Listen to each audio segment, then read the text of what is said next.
Okay. Okay, reconvening governor's message 503.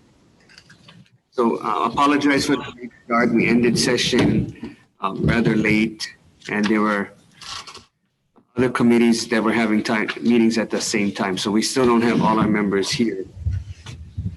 So good afternoon.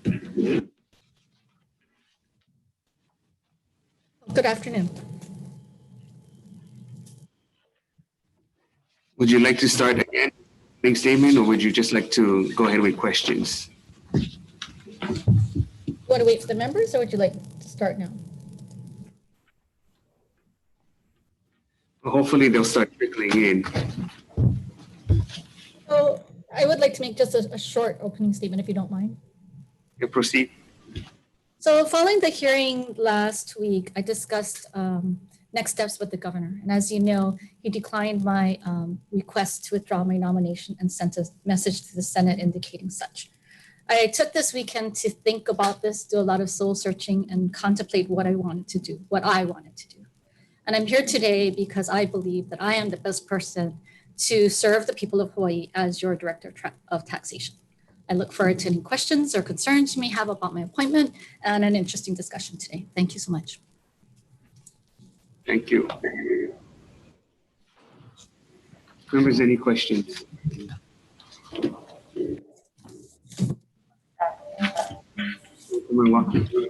Rona. Sure. You yourself said that tax background, previous had at least some tax law or tax policy, CPA, auditing, and you have none of those qualifications by education or training or experience. Can you tell us why you think then that if you're qualified for this job? Did you get that, or you're on mute? Your background is not in tax, and previous directors have had at least some background in tax laws, tax policies, especially during the tax operations. This time when we need to be collecting taxes and being able to have policies and programs. Sure. You know, I don't know that Linda Takayama, who was the previous director just prior to me, had a tax background. But, you know, I think the majority of this operation is the operation of the taxes.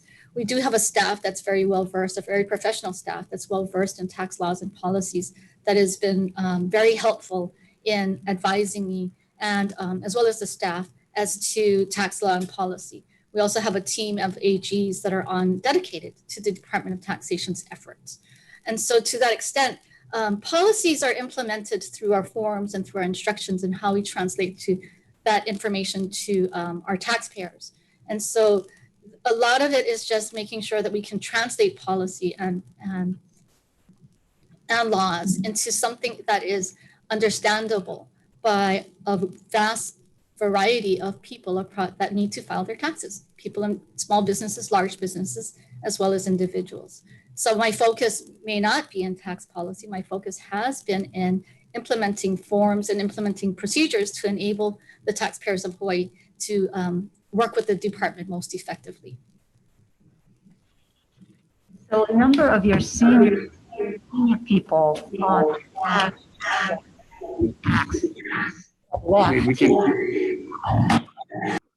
Is there something wrong with the?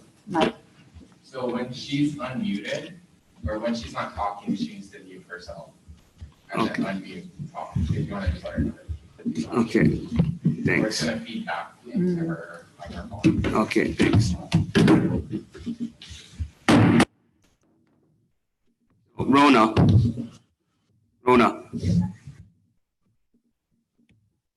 I guess, okay, so the process is you need me to mute and unmute when I'm talking, correct? When I'm done talking. Yeah, so when you're talking, just unmute so that there's no feedback. I think we just got that tested and I think it works. So that there's no feedback. Got it. Go ahead, Chair. So you were brought in then basically just for the computer system, and so you are having to rely on staff and in terms of tax law, tax policy. Is that correct? To a certain extent, yes. I mean, we have a very professional staff, as I did mention. The tax policy work is not a year-round activity. Well, it is in certain respects because we have certain decisions that do need to be made with respect to appeals and different actions. I'm very well versed in my ability to learn more information and take the information that's been provided by staff in order to make an informed decision. So concern that's been brought to our attention has been that senior staff who have a lot of experience, some from IRS, and have the kind of knowledge and skill sets that you would rely upon have left. Can you explain that? And who are you relying upon for getting the information that you need in the tax policies and tax laws and compliance issues that need to be addressed? Sorry, we didn't even know. I don't know what senior staff that you're mentioning that have left the department with the background that you're particularly referring to. I've looked at the org chart and because I have read the testimony and some of the concerns raised with respect to my appointment. There are 13 people that directly report to the director or me as a director. Of them, 5 were turned over in the since 2017, since July of 2017, I believe. 2018 on board.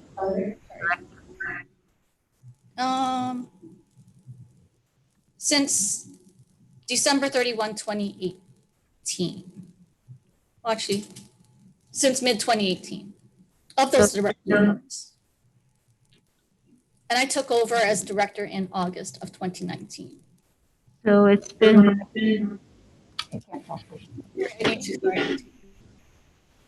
Go ahead. So it's brought to our attention that, for example, 3 key positions, the Hawaii State Tax Collector, the returning classified officer that really safeguards the audits and selects independently the audits, the tax compliance coordinator that looks over all your field offices and compliance and uniformity of the laws, your special enforcement investigator, the head of the unit, who is responsible for civil compliance and investigation, and your criminal investigator, the unit supervisor and staff have left. These are key positions, and they are apparently not refilled. Is that correct? So let me take them one by one if I could. The tax collector position became vacant, I want to say late last year. That person, the incumbent that was in that position, decided to return to her private sector job. In order to help the tax collections group, we did retain the services of a local attorney in town who is very well versed in collections, and he has been working with the team as a consultant, and he's been consulting with us with respect to wage levies. In addition to consultant in a position, filling in a consultant, is that right? The use of a consultant in the short run was a temporary measure in order to provide industry-specific guidance to that team. But isn't this a key position, the Hawaii State Tax Collector, the person to whom we write checks when we submit our tax returns? That's being run by a consultant now? It's not being run by a consultant. The tax collector still does report to the compliance chief, who is the division head for that operation. But is that position vacant? It has been vacant and it's subject to reorg. The reorg that is underway is to separate the collections branch from the audit sections to at the recommendation of the compliance chief, because he felt that it was important to raise the visibility and raise the importance of the collection group to what it was prior to the Lingle administration, I believe, as well. Understanding is that compliance division administrator has asked you to refill the position. In fact, he had a couple of people in there, and you have not allowed him to refill. and that position may have been swept. Is that correct? The request to him was to reorganize the position, was to redescribe and reorganize the position. That is still in progress. So the reorganization you're talking about is to get rid of the Hawaii State Tax Collector? No, the reorganization that I'm referring to is raising the importance of the Hawaii State Tax Collector to a division level manager. So what is on the Hawaii State Tax Collector position, which I would imagine is one that should be retained and actually a person in it functioning now, especially now, during a time when we need to be having compliance and the laws on the tax laws understood to be generating revenues, which we don't have at this point. I'm sorry, I missed the beginning part of that question. Could you repeat the beginning part, please?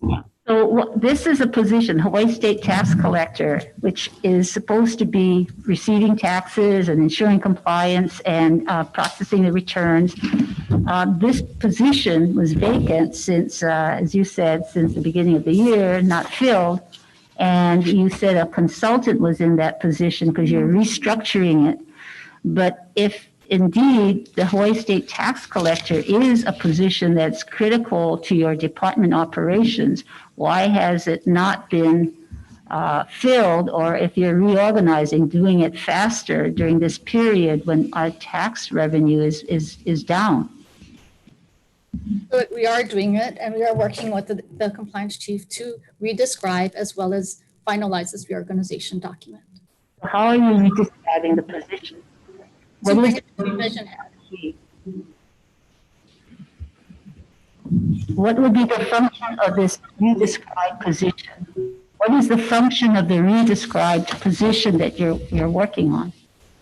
The function of this redescribed position is to provide a high level of leadership for the collections function within the department. The high degree of ownership in what? What specifically is the function of the position?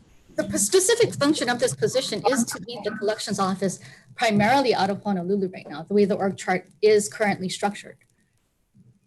Could you describe what the responsibility of a person if you were recruiting for this position, what would your position description look like on this redescribed position?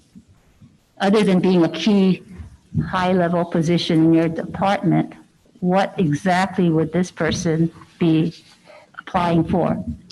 This person would be leading a collections team that would be a professional collections team seeking using all collections tools to aggressively recover on the debts that are owed to the state of Hawaii. So are you saying the previous collections person, Hawaii State Tax Collector, did not do that?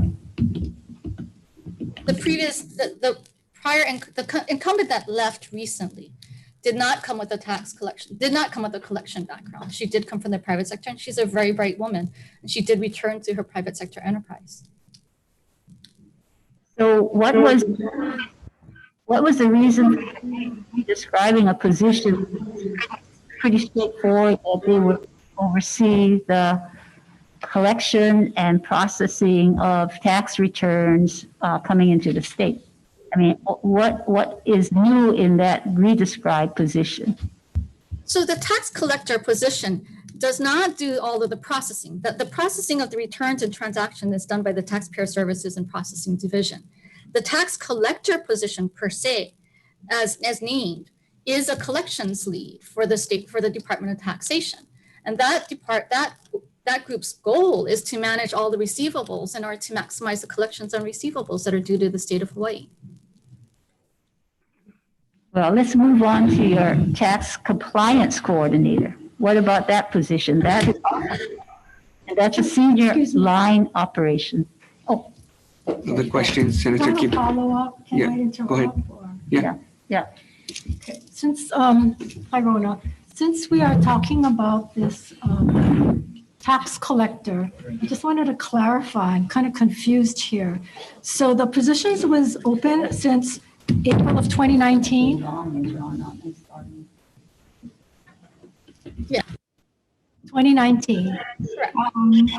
At that point, when it became vacant, what did you do? You put in? No, I didn't do that. I mean, didn't become director until August of 2019. Okay, but at 2019, so what happened when this position became vacant, and then what happened when you became acting? I'll speak to what happened with this position when I became acting director. What happened with this position when I became acting director is that we were having a conversation about having a conversation with the compliance division manager to reorganize the division, to split between audit and collections in order to raise the level of importance of collections. As he indicated, when it was at a division level, it was the most highly functional time period for when collections was operating at its best. Okay. We brought in a consultant to help us assess the needs of the organization in order to better equip us with advanced collection skills. So between the time you've taken over, which is August of 2019, to now, how long does it normally take for you to refill or this position with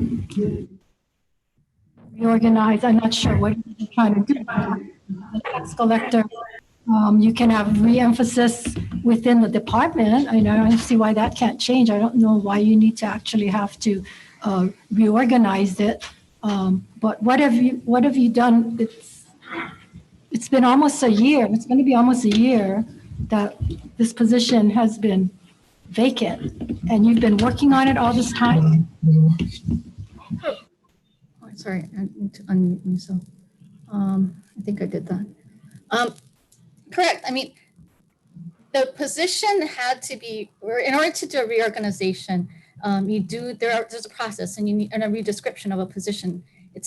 It takes time, and the compliance manager was working on that process.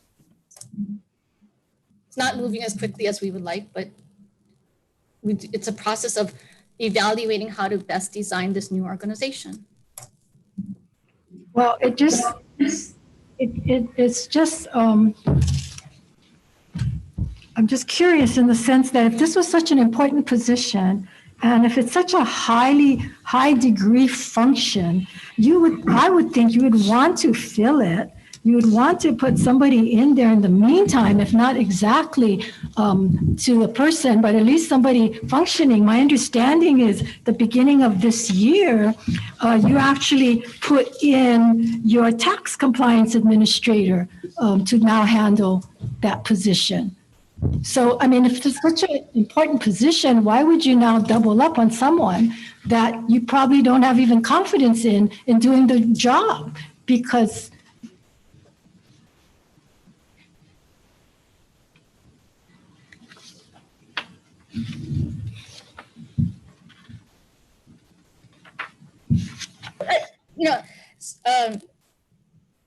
yes, I did ask the compliance manager to spend time with the collections team. And he indicated that he felt that that was a very good role for him because he felt that if he spent some focused time with them, he could have a better sense of what needed to be done. And so we did give him that assignment to spend 80% of his time with that group. didn't you also put that also in charge of the tax compliance coordinator, the number 2 position, to fill that as well? So the tax compliance coordinator position was filled by a temporary position because there's another person that has return rates to that position. And so the reorg that we were doing or have been working on for the compliance division overall was envisioned to combine the RCO, which is also referenced by Senator Moriwaki. That position, the tax compliance coordinator position, and one other position, and maybe another couple of positions in order to build a stronger audit selection team. I can understand that. But what I cannot understand is if the tax collector position is so important, it's been left vacant for over a year, and then you put in somebody who's already have his hands full, the tax compliance administrator, to do this very important job. And then on top of that, you give that same person the tax compliance coordinator position to do that because that position is still vacant. And still nothing's done. And my understanding is that you have some concerns about the tax compliance administrator not being able to fulfill his regular duties. And so I find it very odd that you would put somebody into this position that supposedly is so important, and you would leave it vacant, and you would then pile on two other jobs onto that same person. How can that person be successful? And how can we be successful in the collections? But we did meet with that person that you are referring to, and he was very confident that he could take on these responsibilities, or at least that's what he expressed to me. In addition to which, our deputy director did come from the compliance group. And so he was spending time with the compliance group as well. But didn't you file a thing that said immediate correction or something, and that you were going to terminate this person if they don't improve? And so how can you say that that person gave you confidence that they could do the job when you knew they were having problems? If you're referring to a confidential personnel matter, I'm sorry, I can't comment with respect to that. Yeah, I don't want to necessarily support that, but I'm just saying that obviously there's some issues here that you're not giving us the whole picture, and that it's very confusing in that you say one thing, that's an important position, and yet these positions, and there's more, it'll probably be asked today on these open positions. And if it's so important in collection, there's a whole issue about the enforcement of the tax collection. I mean, that's another issue that, I'm going to ask if nobody else asks about how you let go of that whole enforcement division. But it's just contradictory from what I can hear. But I'll stop now and let Senator Moriwaki finish up. Other questions? So I'll just continue on this questioning of how you treat your employees, because all of these senior staff who have, even in your investigations unit, your criminal investigation, which is very important to the state, goes after tax evasion, delinquencies, and they have brought in large revenues of people who have not filed their taxes. And the civil investigations, where they do the TAT investigations as well as cash economy investigations.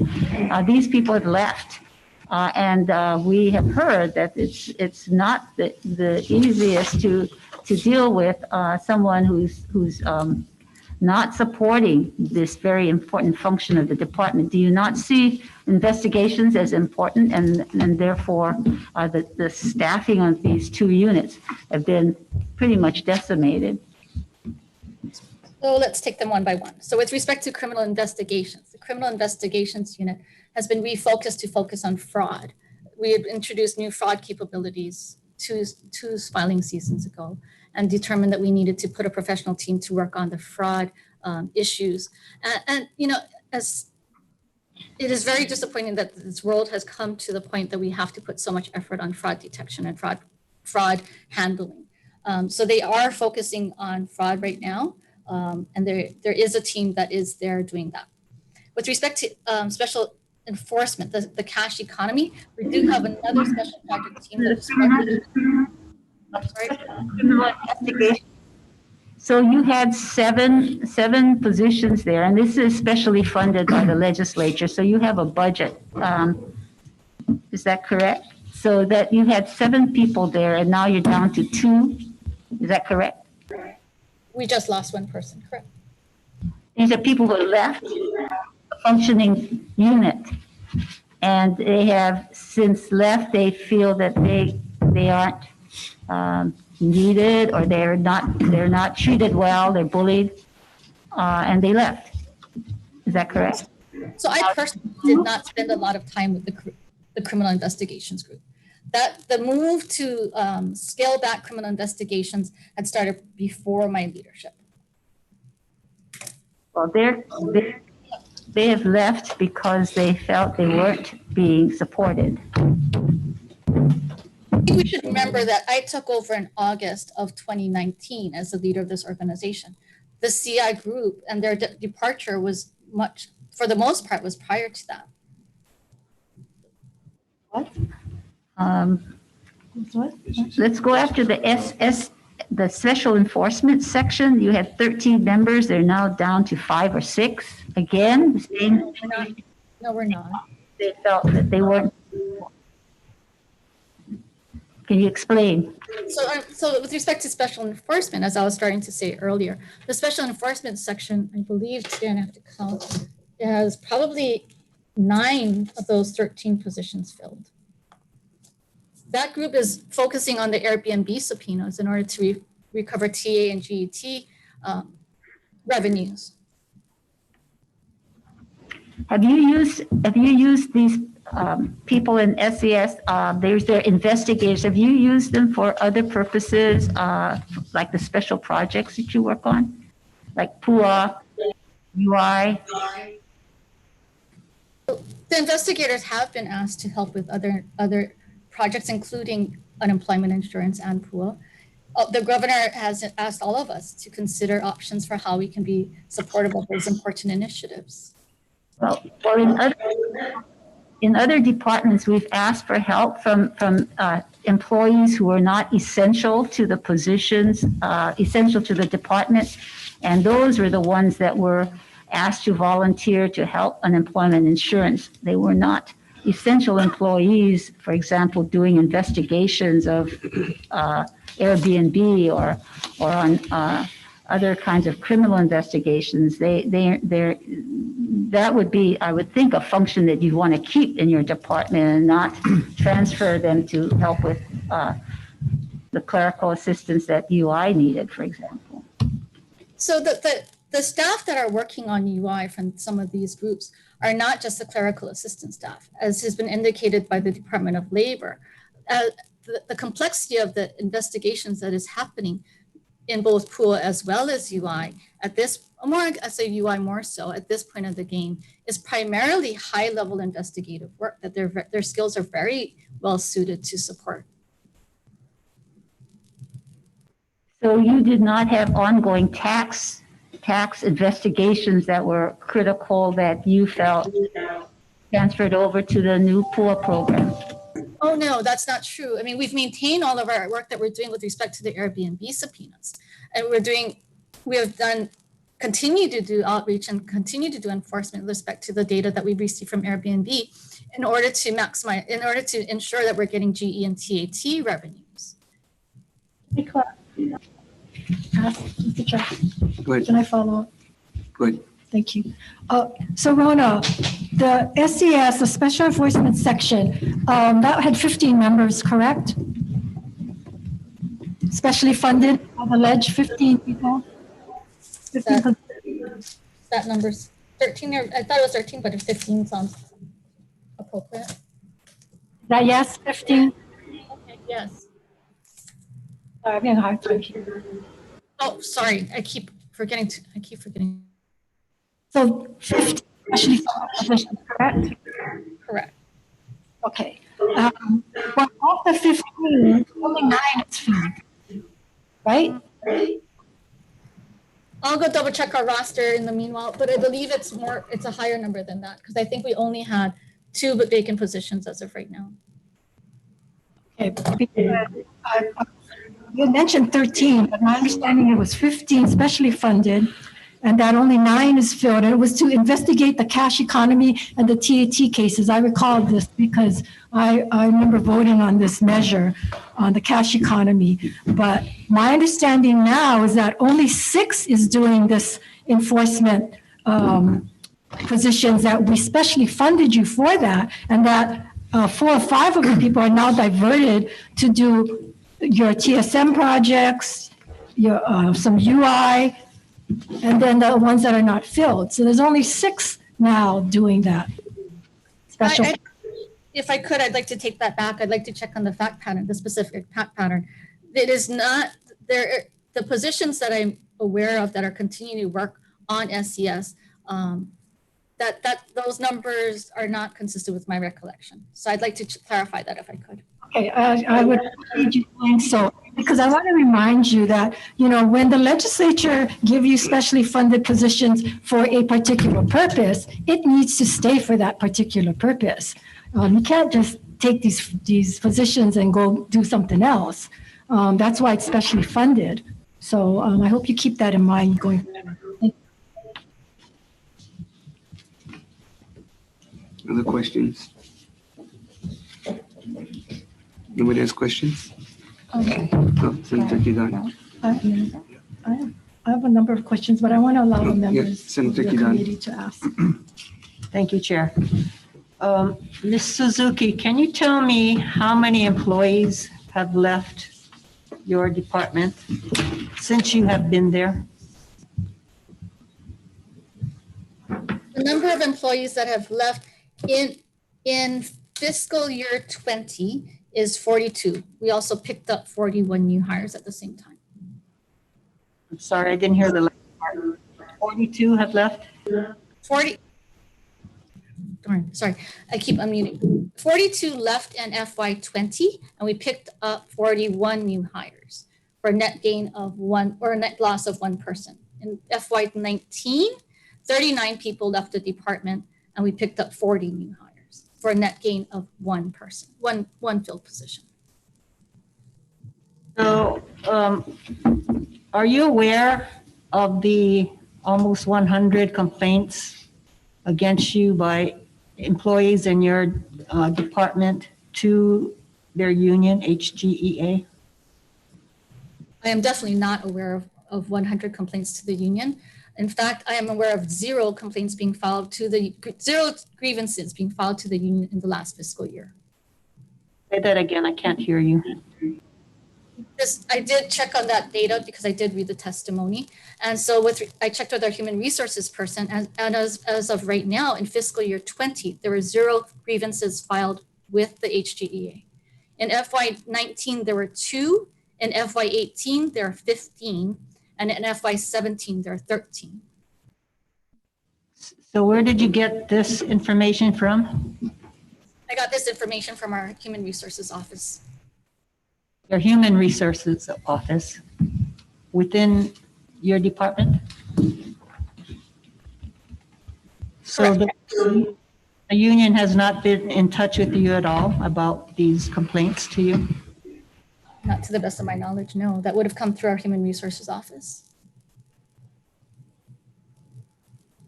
So the complaints that you do know about, what kind of issues are the complainant? The 2 that I am aware, there were 2 in FY19, and I do not know the details of those cases. Those are prior to my having access to that information. I did not ask for the files with respect to those. In FY20, there are no files that have been available. Do you recall making an inappropriate middle finger gesture to one of your employees? I do not. Okay.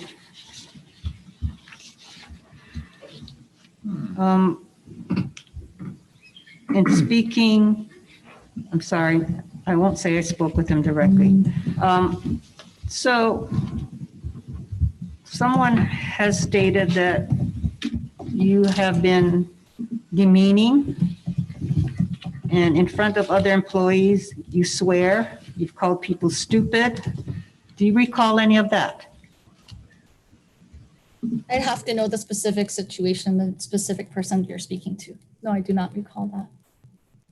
So you don't recall ever swearing or calling your employees stupid?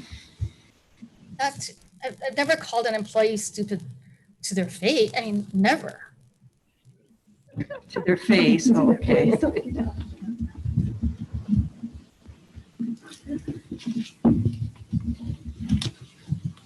So some of the comments that we have received is that that you become extremely difficult because you place more demands on managers, et cetera, because you have forced people out, and then the job has to go to somebody, so there are more demands put on your managers, and that they feel your behavior is unbecoming of a director. And basically, I think these are some of the complaints that have been filed with HGEA. And I know that there has been communication by a member of this committee to the HGEA director,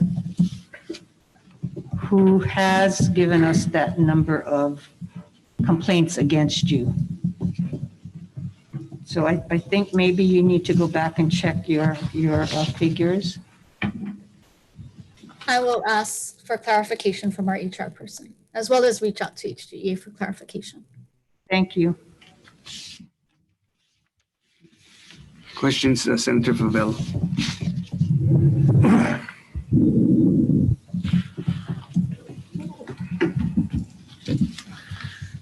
Previously, in one of our special hearings for the coronavirus, the governor had asked you to coordinate all federal CARES, coronavirus aid, recovery, and economic security, and act for the money. Why did you say no? Because you had too much already. You said no because you had already too much more and enough to do as a director of taxation. Because the reason why I'm saying this was last week in your closing remarks when you was leaving and not letting us talk to you, you said you never denied the governor any work that he asked you to do. You never denied the governor in anything that he asked. And in one of our hearings, you did tell him no because you had enough to do in taxation. And one of them was, what is the name of that money? What was that money that they was giving? Extra? CARES. Not the one. The other one. CARES. Pool. Yeah, it was the pool one. And when we was in a meeting, you said you wasn't gonna, because you didn't have time for doing them. And then later on in next hearings we was having, we find out you was doing them. I was kind of confused because at one time you wasn't gonna do it, then you was gonna do it, then you didn't have time to do it, and then you had too much stuff to do. And then then later on we find out that you're doing it. So I just was wondering if do you remember that when we was in the committee hearing, you telling us that? So Senator Favela, thank you for that question. With respect to how I make choices as to assignments that I do or do not take on, when the governor asks me to do something, I will generally, he's my boss, and I will do what I can to be supportive of it. I may have a conversation about the extent of my role in that activity or that special project.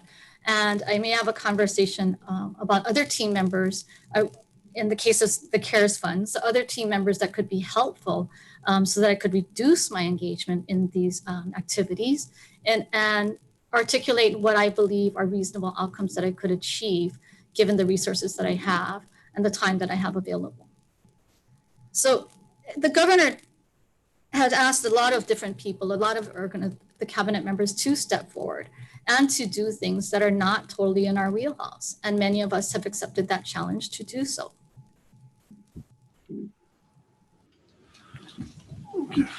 Okay.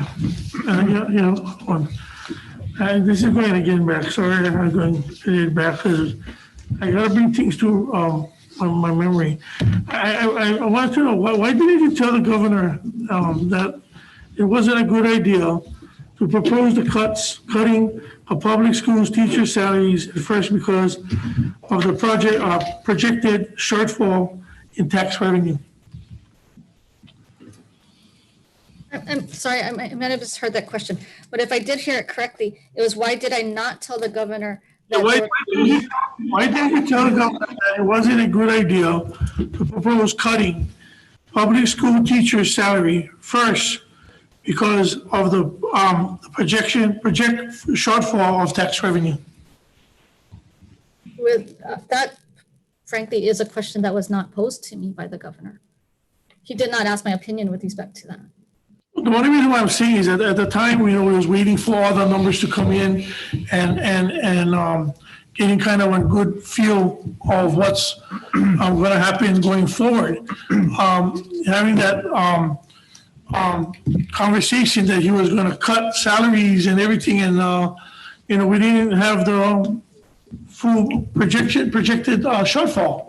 So I was just saying, if you have these kind of conversations with him or anybody to doing with collecting and going forward as the director of taxation, because that was something kind of big, because when he did that, it pretty much slammed every single person that's in the Senate, in a sense, because he said that the Senate is in agreement for these pay cuts. And we just had a meeting that day with Linda earlier in a committee hearing. She didn't let us know what the governor, she said she's not always in conversations with the governors and whatnot. But still, yeah, we should have got a heads up instead of getting blindsided a few days later that that the governor decided that he was going to do all these kind of pay cuts and without even advising, especially the Senator Donovan De La Cruz as the WAM chair going forward.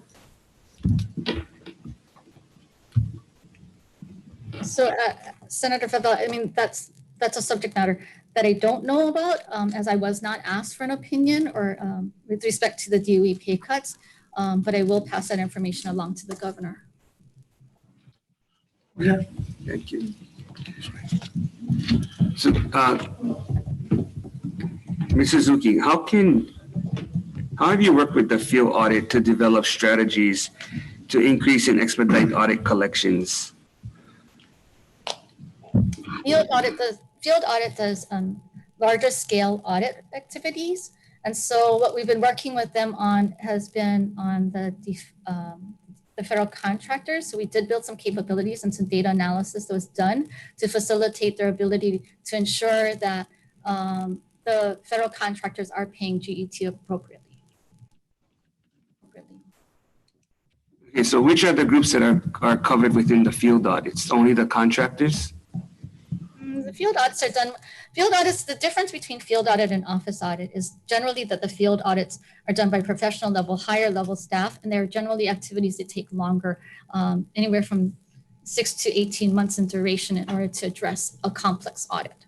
And so that group in particular, when I got here, was interested in looking at the defense contracting, federal contracting world.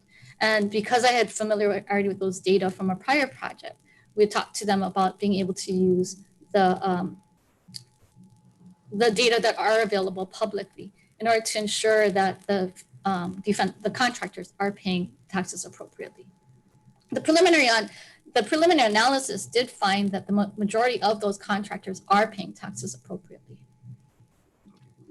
So what are the specific strategies to increase and expedite these audit collections from field audits? So as I mentioned earlier, and so the other thing that field audit was asked to do, field audit was asked to take on one. I'm sorry, if you can just answer the question with which specific strategies and how you plan to increase and expedite audit collections. So the field audit group was asked to look at large scale audits and to be more, have a more targeted view of audit selection process. The audit selection process has not been well defined in my opinion, and we were working with them to improve the audit selection process. But what strategies have you developed? A lot of it is data collection, and analysis. And so in the recent activities that we've done with the legislative auditor with respect to exemptions and finding that the exemptions on GE haven't been well managed. And so we do acknowledge that we do have an opportunity for improvement to better manage and enforce exemptions, exclusions, and credits.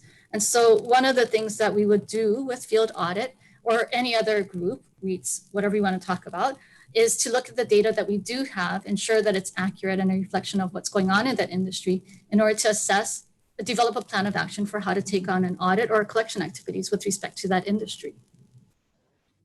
Okay, so it still has to be developed. You guys don't have strategies developed? Correct. I mean, we are continuing to work with the compliance chief and the field audit group in order to better develop and refine, if I could, the field audit plan. Okay, so you've been there 1 year and you guys haven't developed strategies yet. The field audit team does have a current audit selection program, if you will. And so they are continuing to do that. The next step is to refine the approach. And in order to do that, we needed to have better data available. So our first focus was to ensure that the data that are coming into our database are accurately. As we've discovered with industries such as REITs, we weren't systematically capturing those data because of the checkbox that was involved.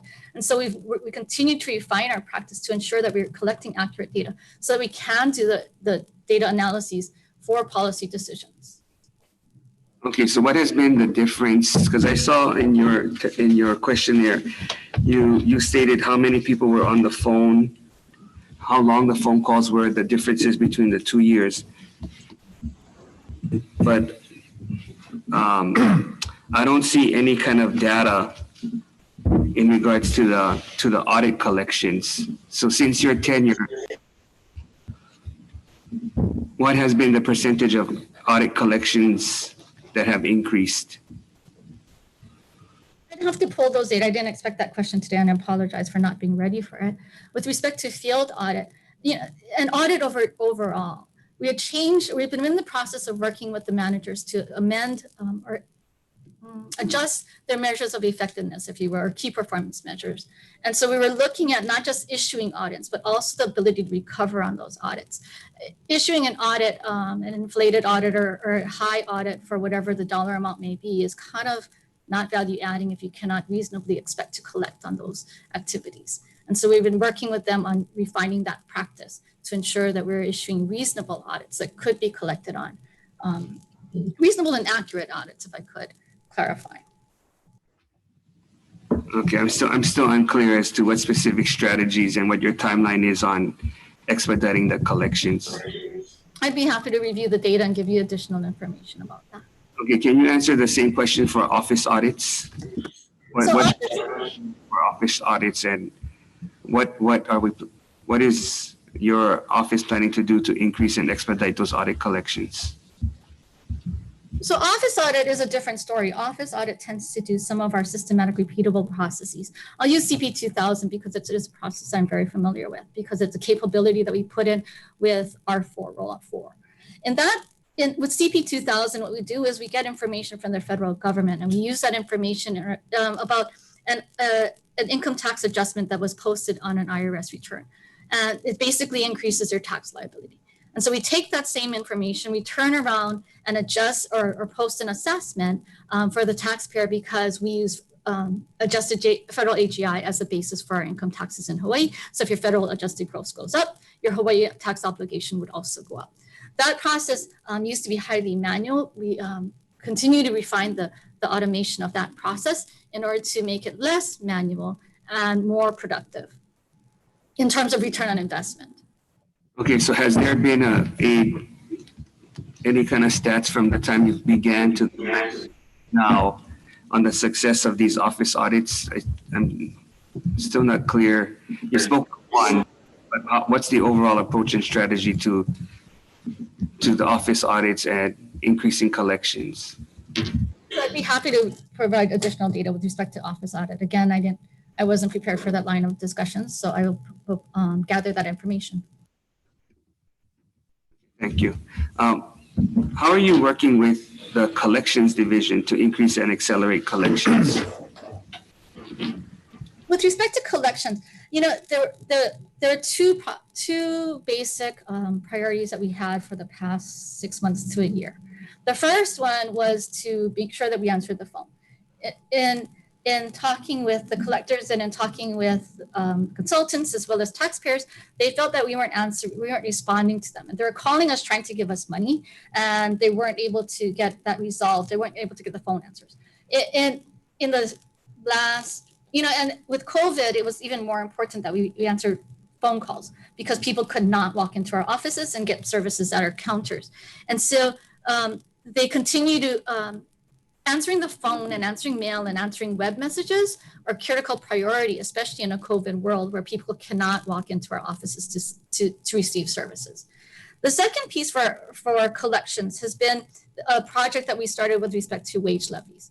Wage levies are not being, or were not, or have not been an effective utilized tool by the Department of Taxation. So we did put together a special project team that is working on the wage levies in order to build the capabilities to prototype and to build capabilities to enable us to use that as a more effective collections tool into the future.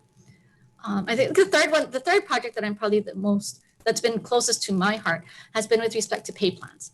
The majority of our payment plans that we have, unfortunately, are coming in check payments. And so we've changed the process, or we're working with the staff to change the process so that we use electronic fund transfer payments more effectively so that we're not getting check payments that oftentimes get lost or sometimes take delays in order to process. So those are the three collection-oriented priorities that we've been working on. Okay, so for collections division, you're asking them to do their top three priorities are to increase phone and mail, wage levies, and payment plans.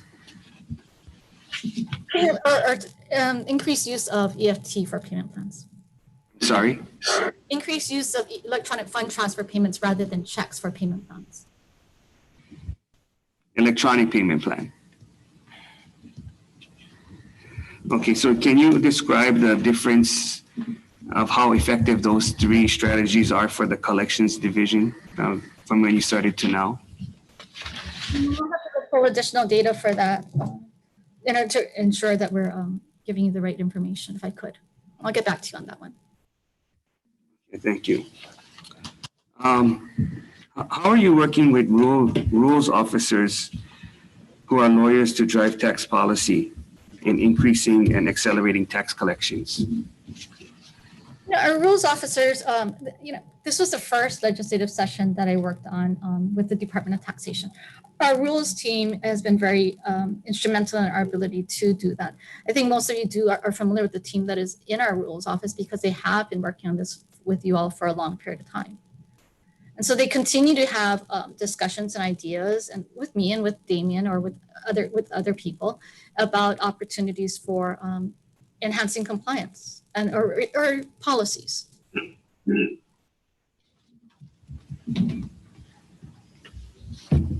Right, so how are you working with them to drive tax policy and increase and accelerate tax collections? So, I mean, the tax policy angle, we're preparing at this point for the Tax Review Commission because the Tax Review Commission was intended to be the way to periodically review comprehensively the tax policies of the state of Hawaii. So I'm still looking forward to that process because I think it gives us a time to pause and be thoughtful about how tax policy works in the state of Hawaii. And so current policy. The rules officers drive current policy. So with driving current tax policy, how are you increasing and accelerating tax collections? I mean, current tax policy has already been well established. And what we do is we deploy all of those policies through enforcement and through compliance and through the ability to push out forms that inform taxpayers about how to comply with the rules and laws of the state of Hawaii. So they are instrumental to the creation of the forms and the instructions for our taxpayers. Okay, so from the beginning of your tenure to now, can you send us information as to what the stats are in increasing and accelerating tax collections in regards to the rules officers? But I don't know that they necessarily improve tax collections per se. I mean, they're the policy people that are very thoughtful about things, and they analyze the laws with respect to, I'll use CRF as for example, because we released a recent tax information release about how we're conforming or how we are addressing the CRF CARES funds for the businesses as well as individual taxpayers in the state of Hawaii. So they'll do the analysis that will yield policy statements or information releases, such as the tax information release that was issued.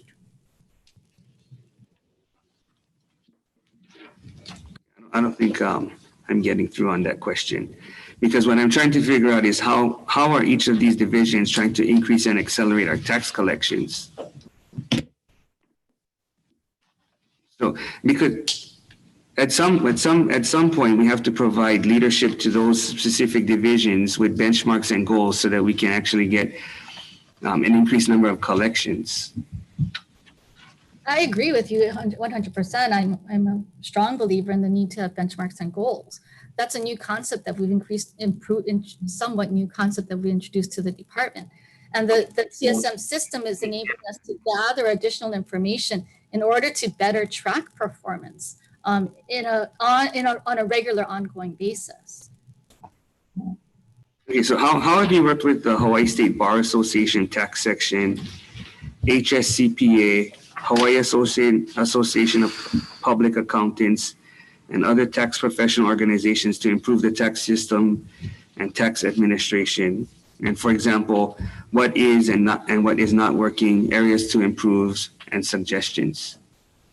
Prior to session and prior to COVID, I spent some time doing some rounds with some of the professional associations, that including the ones that you've mentioned, in order to discuss what is and what isn't working. And for the most part, as I walked into a lot of these rooms, the conversation was about very operational things, like why aren't my returns getting posted on time? Why can't I log on to HTO and manage the returns or information for my taxpayers? And those are issues that I'm very, very well versed in, able to answer for them. And so I think on that level, that was very helpful.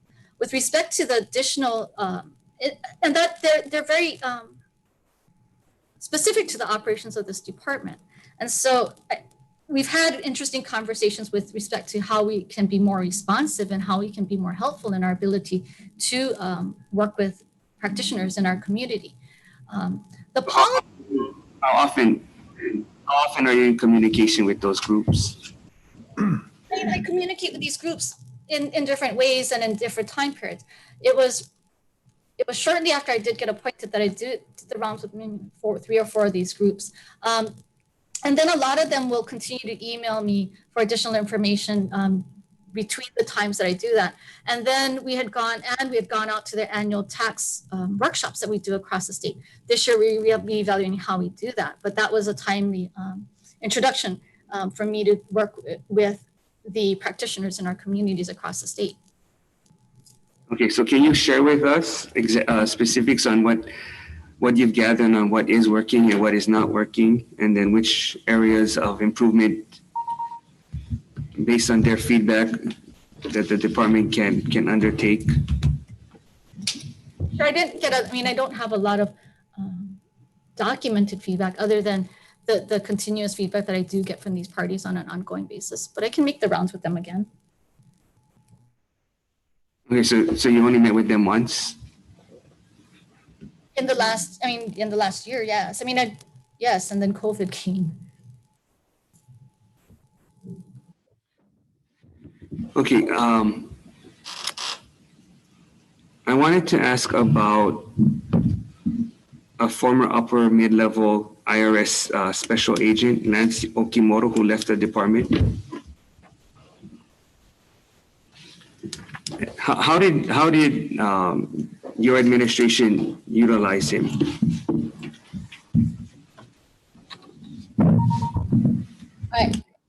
Lance Okimoto was hired by the previous administration. Beg your pardon? He was hired by my former director. And he was intended to take over the SES group. That was a reorg that was still in process.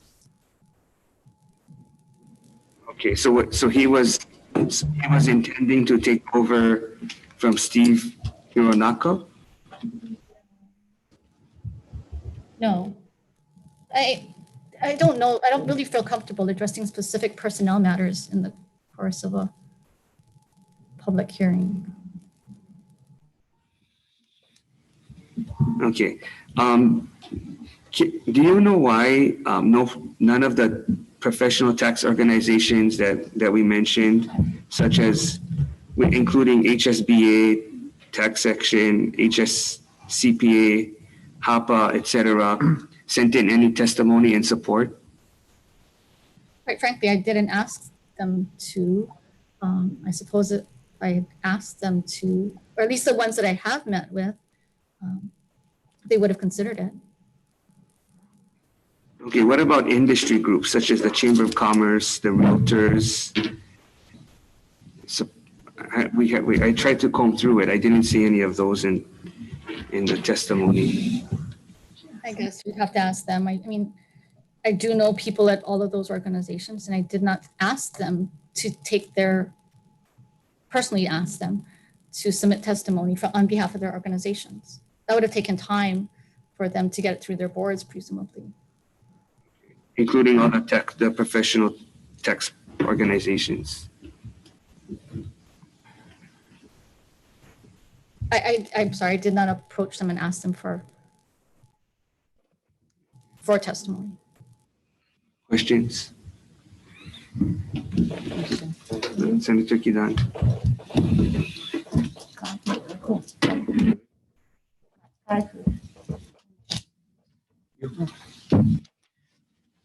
Can you tell me if the TSM Project Management Office is still functional? The project management office is in the process of is part of this overall reorganization. The project itself. Danya Bona, can you speak a little slower? And I couldn't hear you. I mean, I couldn't understand. It's kind of garbled. Again? Oh, sure. So the project management office, the warranty period for the tax system modernization project has just wrapped up on 6/30/2020. And so with that, we've officially closed the tax system modernization project contract, if you will.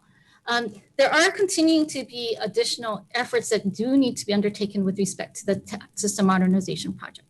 The hardware that was put in at the beginning of this project it's coming toward the end of its life. Some of them end of life, some of them end of service. So we're in the process of doing things like replacing or looking for solutions to replace the voice over IP system, or the IVR system, if you will, the call center capability that was put in R1 in the early stages of this project. That product in particular is at end of service, is approaching end of service. With respect to the hardware stack that was installed as part of the tax system modernization project, that stack is also coming upon the end of its end of service, end of life, and some components end of life, some components end of service. We've worked with the vendor in order to seek a host solution, much at the, I see Senator Jarrett on the phone, that would take the solution into a different way so that we wouldn't have to deal with the cash burden of of the CIP in order to acquire and own and maintain the hardware needed for that TSM stack into the future. So that PMO office from a technical perspective continues to exist, and it continues, their roles have slightly changed. So the legislature approved and funded this TSM Project Management Office. Has there been a recent or final report to the legislature as to project completion and whether or not all the RFP requirements were included? We closed all of the RFP requirements early in and I don't remember whether we actually, I'm looking wrong. I don't know that we actually sent in a formal report. The IVNV report with respect to the close of the project was provided. That was completed provided by ETS, I believe. So one of the things that was required was a full disaster recovery deliverable. But I understand that this was not complied with. I'm not familiar with how it was not. All of the deliverables that were required documents have been provided, and the DR, so the specific DR IT stack that it exists is functional. So I'm not familiar with how that would be a problem. I'd appreciate additional information if you could provide that, Senator. So you're saying that this requirement was included? The requirement, as I understand it, was to have an operational disaster recovery failover site for the production capability that is at DR Fortress. And so that capability does exist today, and it is functioning today. So in the event of a system failure or other disaster, we can be assured that business continuity will continue and information that's in the systems will be available? The system design, and so it does depend on what the DR scenario is that we are protecting against. The system design of the DR solution that was deployed as part of this project has a primary site at DR Fortress and the secondary site in our building at 830 Punch Bowl. I do not believe personally that that's an optimal configuration given given the electrical and the cooling limitations of the facility that the DR SEC is in. And so the solution that we're working toward is one that will put the DR site offsite into the cloud in a different facility, not in Hawaii. That's a different solution than what was included in the RFP proposal. So technically the TSM was not delivered as promised, as required in the RFP. Not necessarily true. The RFP design did, and the RFP and the subsequent contract did articulate this design, and that was what was stood up as part of this contract. And this was approved by the TSM team? That configuration, as I understand, was approved by the team. It was already operational by the time I engaged in this project. What about the requirement for conversion of all legacy views and images to the new system? Was that included as required by the RFP? It is. And so we don't have to make a separate purchase of a storage device to be used for the conversion of all scanned images? No, the image store that was brought over as the last part of the last segment of the conversion came over at the end of R4, I believe. I'd have to go double check on the exact timing of that. So what was the final cost of this, the TSM?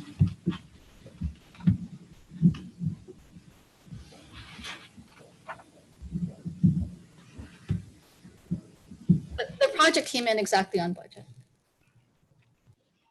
And so we did not delete any requirements of the RFP in order to have this project come in on time, on budget?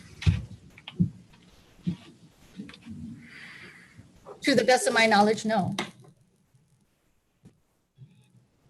Okay. So all of the staff or whoever needs to be has already been trained or continues to be trained? They are, I mean, it is a challenging system to learn. And I'm really proud at what our staff has been able to learn to do it, to how to use the system. If anything, I think the piece that we're struggling with is how to optimize the use of the reporting. And so as been alluded to by Senator De La Cruz earlier, we're struggling with finding the right metrics or continuing to adapt the right metrics from a management point of view. So I feel like if anything, the operations are going really well with our ability to use the investment that was put into place by the line staff and the working supervisors and the supervisors. And what we're refining now is the ability to use it from a management perspective. Technical documents that were supposed to be included, have those been produced? And also the help desk tools, have those been produced by the vendor so that if necessary, we are able to fix issues rather than have to go back to the vendor or go to another vendor to fix problems? So the technical documents that were transferred or required under this contract, I believe there are almost 100 of them, or probably over that. Unfortunately, the way technology works is they're oftentimes obsolete by the time that they're printed. The technology does continue to evolve. For example, just this past month, calendars, just this past month, we did put up 2 service packs. And those service packs impact multiple aspects of the technologies. And so the technology, because it is a cut solution, continues to evolve by the vendor. And so that enables us to adapt to new processes and new things that they can introduce to us. And so with respect to that, I think our staff is still struggling with with understanding every aspect of this large solution that was put into place. It is a very large beast. Gentax is huge, and it impacts every aspect of our organization. So are we perfect at it? I'd say no. But are we getting better at it? I'd say yes. But you didn't answer my question. So were the technical documents delivered, including help desk tools? So the technical documents were delivered, all 130, I forgot the number offhand. I'll have to look at all technical documents required under this contract were delivered under this contract. With respect to the help desk tools, the department already had a solution that was in place called Zendesk, and we were already using that solution in order for our users to access technical support, if you will, from our help desk team. And so it didn't seem necessary to replace that system when we already had something that was functional for us.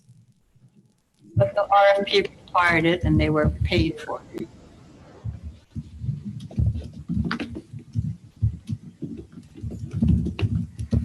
You need to unmute. Sorry, this unmuting thing is getting a little confusing. We were a little bit under budget because we did take out certain components. We did take out kiosks and we did take out cashiering drawers. And so it did. We told you a little while ago that you guys didn't have to take out components. Well, those were choices because budget. So what else did you guys take out? I'd be happy to give you a complete recap with the financials behind this project. And so these were not large components that we did take out of scope. The cashiering drawers and the cashiering keypads and things like that were relatively small components in the larger scheme of things. With respect to the help desk documents, the help desk document requirement was met by it's called, what's it called now? I have to log on and see it. There's a back-end system support process that's part of the Gentax system, and we use that for tracking of software changes. So we use it for change management. So in that sense, we felt that met the requirements for a help desk system because it was change management. So it was a help desk ticket or a ticket that got created, identifying a problem, and then there was a process that was created to use the solution in order to move that ticket through the completion process. So did the project, the TSM project management office sign off and approve of all of these changes? Yes, the contracts were executed, the contract amendments, all changes were included in the contract amendments that were approved by the project management office, the deputy, the director, AGs, and I think that's it. And maybe, and I think those are the key parties. So because this, again, this project management office was approved and funded by the legislature, I think it's appropriate that we receive that document where you guys signed off on everything and turned the project over. The vendors turned the project over to GoTax. We'd be happy to provide a copy of that. I'll go pull that from our archive. Thank you. Senator Ke'oho Kalole. Aloha, Rona. I have some questions based off of the comments you've made so far and the meeting that we had in March. Can you go back over the, I know you said voice over IP, and then we just had this discussion about help desk, but what additional actions need to be taken on the implementation of TSM, aside from personnel, like you mentioned, sort of personnel implementation? Are there, can you particularly go over the hardware requirements that you need, because there are some end of life, you have some end of life equipment? And then besides the voice over IP, what other elements need to be either acquired or implemented to facilitate the system, going forward? So there are three main technologies that were introduced as a result of the TSM project. And so I did mention the IVR system, or the voice over IP system. The solution that was implemented was called Genesis, or interactive intelligence, depending on when you, it was quoted as interactive intelligence, which was acquired by Genesis. That solution, the particular stack that it was implemented, needs expansion because we had planned to use some of the features in our department-wide. And in addition to which, some of the components, like the gateways, are getting to end of life. And so those components do need to be replaced. We are in conversation with vendors and actually are contemplating a full cloud solution.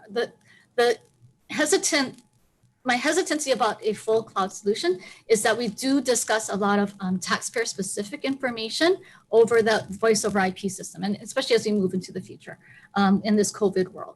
So it is important that we have information security for the solution that is deployed to replace or upgrade, if you will, the Genesis solution that is currently in operation. So that's component. Isn't that what we have the CIO for?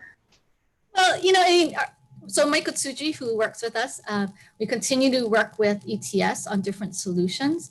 The state as an enterprise has not selected, to the best of my knowledge, a single platform for a voice over IP solution. Is that your understanding as well? Well, that I'm not sure. I'm just wondering why tax needs to be different than the Department of Human Services or the Department of Health, who are all required to comply with the same IRS standards around the management of sensitive, confidential tax information. Yeah. 11 states who weren't hacked. So I just wonder, specifically aside from the particular solution, what's the concern about allowing ETS, which we've provisioned as the entity of state government to deal with this particular concern, to take the lead in this? So, we can go back to them at the time that we did approach them about voice over IP solutions. They were not in, or they did not have a solution that they wanted all departments to set as a standard. One of our people that used to work with us here has subsequently gone over to DHS. So we continue to work with him about alternative solutions and comparing notes so that we're not doing the same thing repeatedly if we could. So we because that's the concern, is moving away from centralization of all of these common systems that can be managed by expertise in ETS and moving back out into feudalism, which is what got us into this IT mess in the first place. And if your justification for taking particular solutions in-house is because you hold sensitive, confidential taxpayer information, that's no different than the requirements that are already being complied with by other departments who have the same responsibilities. Yeah, I don't know that, and we'd have to talk to some of the other similar responsibilities. No, I hear you. I don't know that we've talked to all of the agencies that are involved. There are 4 agencies, as I understand, if I recall correctly, that do have IRS data. So us, AGs, Department of Labor, and DHS, if I recall correctly, are the 4. And that's a conversation that the 4 agencies probably should partner on more closely. For example, on 1075, you're required to have policies and procedures. And so we as a department undertook an extensive effort to adopt policies and procedures. So we still have more work to do, but I agree that working more closely with our sister agencies across the administration would be helpful. It would save us a lot of work. and standardized practices across and technologies across the enterprise. Well, I'm concerned. I know you have Otsuji over there, but I am concerned by the general lack of cybersecurity expertise, in particular, across state government, which is the whole reason why we've moved over the last several years to centralize everything in ETS, because the legislature does not necessarily have the technical expertise on a committee by committee basis to be monitoring every single one of these projects. And so tax in particular is of concern because of the exact things that you're saying, the amount of sensitive tax information that you have in place. So do you have, I mean, aside from Otsuji, do you have appropriate security infrastructure and personnel in your department to manage these solutions if they come in-house? So we've had a practice. The Department of Taxation has had a security practice in the past. The Okuma retired in April of 2018, David Okuma. And he was the lead for the information security practice within the Department of Taxation for a number of years. His colleague, or his in many ways his son, has stepped forward and demonstrated additional capability, interest in taking over that practice. So in fact, he was promoted to that role, I want to say 6-8 months ago. And so there are 2 team members on the information security team presently. And we are continuing to work with building we're contemplating how much more capacity we do need. But we have deployed a number of solutions in order to ensure that, or improve our compliance with 1075 requirements. So we've made a lot of progress and there is more to do. And so if I can, Chair, if I may just ask a couple more questions. Go ahead. Okay, so I'm trying to make sure that I understand that your responses are consistent with what I thought I understood when we met in March. Aside from this voice over IP solution, what I thought I heard you say earlier in the hearing is that it is your intention from now on going forward to work with the vendor as it pertains to TSM on moving to cloud solutions when it comes to the different aspects of the management of TSM, where you have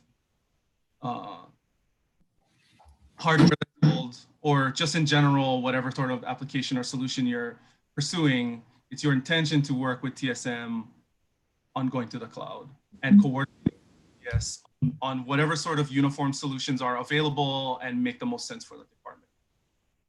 Correct. I mean, when we had met, Senator, we had talked about the value of cloud solutions, and my concern at the time with a full cloud solution for our Gen Tax stack was information security requirements. And so we've continued to explore or research different options for that solution, and we believe that we may have found a solution that would work for us. Okay, do you care to elaborate? Sure. So the vendor that does support our FAST enterprises, the vendor that does take care of or has created and take care of this Gen Tax solution continues to be a partner, and they have offered us a solution. Originally, the solution that they offered us was a hardware stack that would stay owned by them, that would stay at our DR Fortress location in a rack or in a cage owned by them. And so they have subsequently offered us a similar stack that would reside in another data center on the continental US, getting it off the Hawaii premises. We were concerned about latency and performance at the time, and that was one of the concerns with moving it to a fuller, more complete cloud solution, off premises, off island. And so we're continuing to do some research about the latency issues and how we can overcome that, as well as ensure security, continuous security. Okay, and so what role is ETS playing in those deliberations so that we maintain security uniformity across departments, especially as they pertain to confidential tax information? Yeah, we did talk to ETS, and I'd have to go talk to Mr. Otsuji about the nature of that conversation. You mean Doug Murdoch?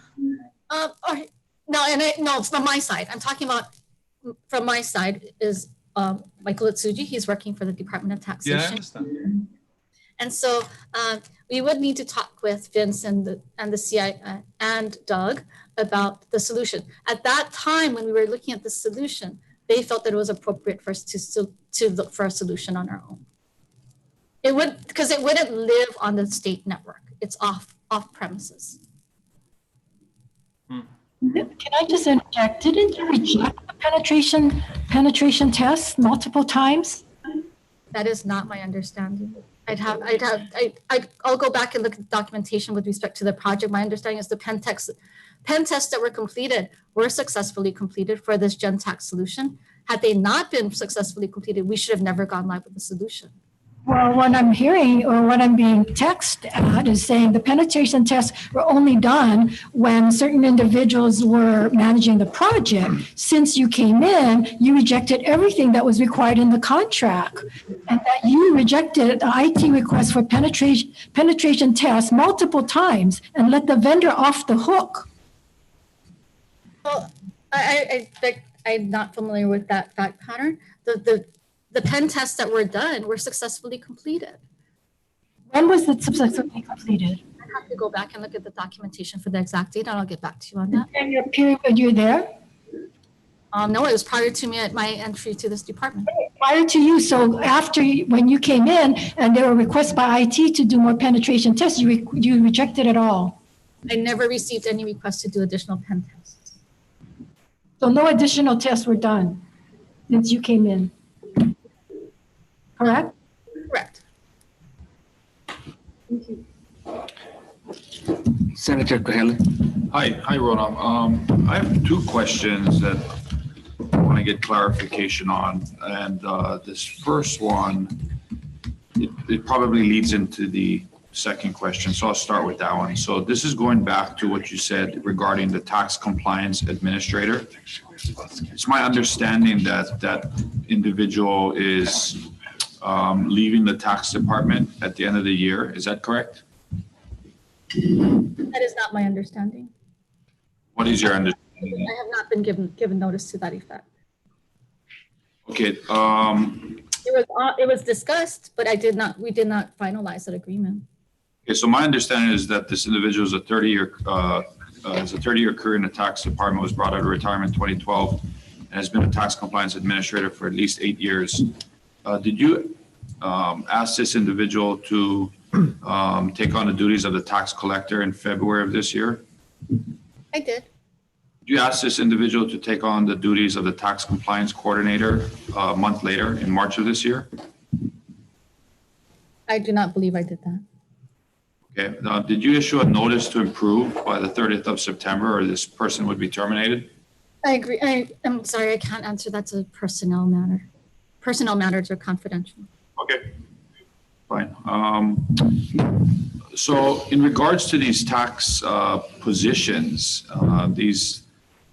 many of the questions we're asking in regards to these positions, whether they are being filled or that they're not being filled,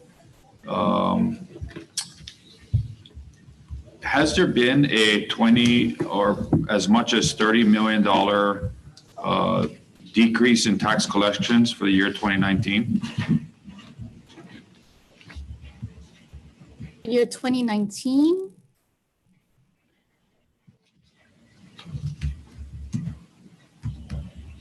It's my understanding that there's been a significant increase in tax collections that have at one point were approximately 220 million and are now at 190 million. Is that correct?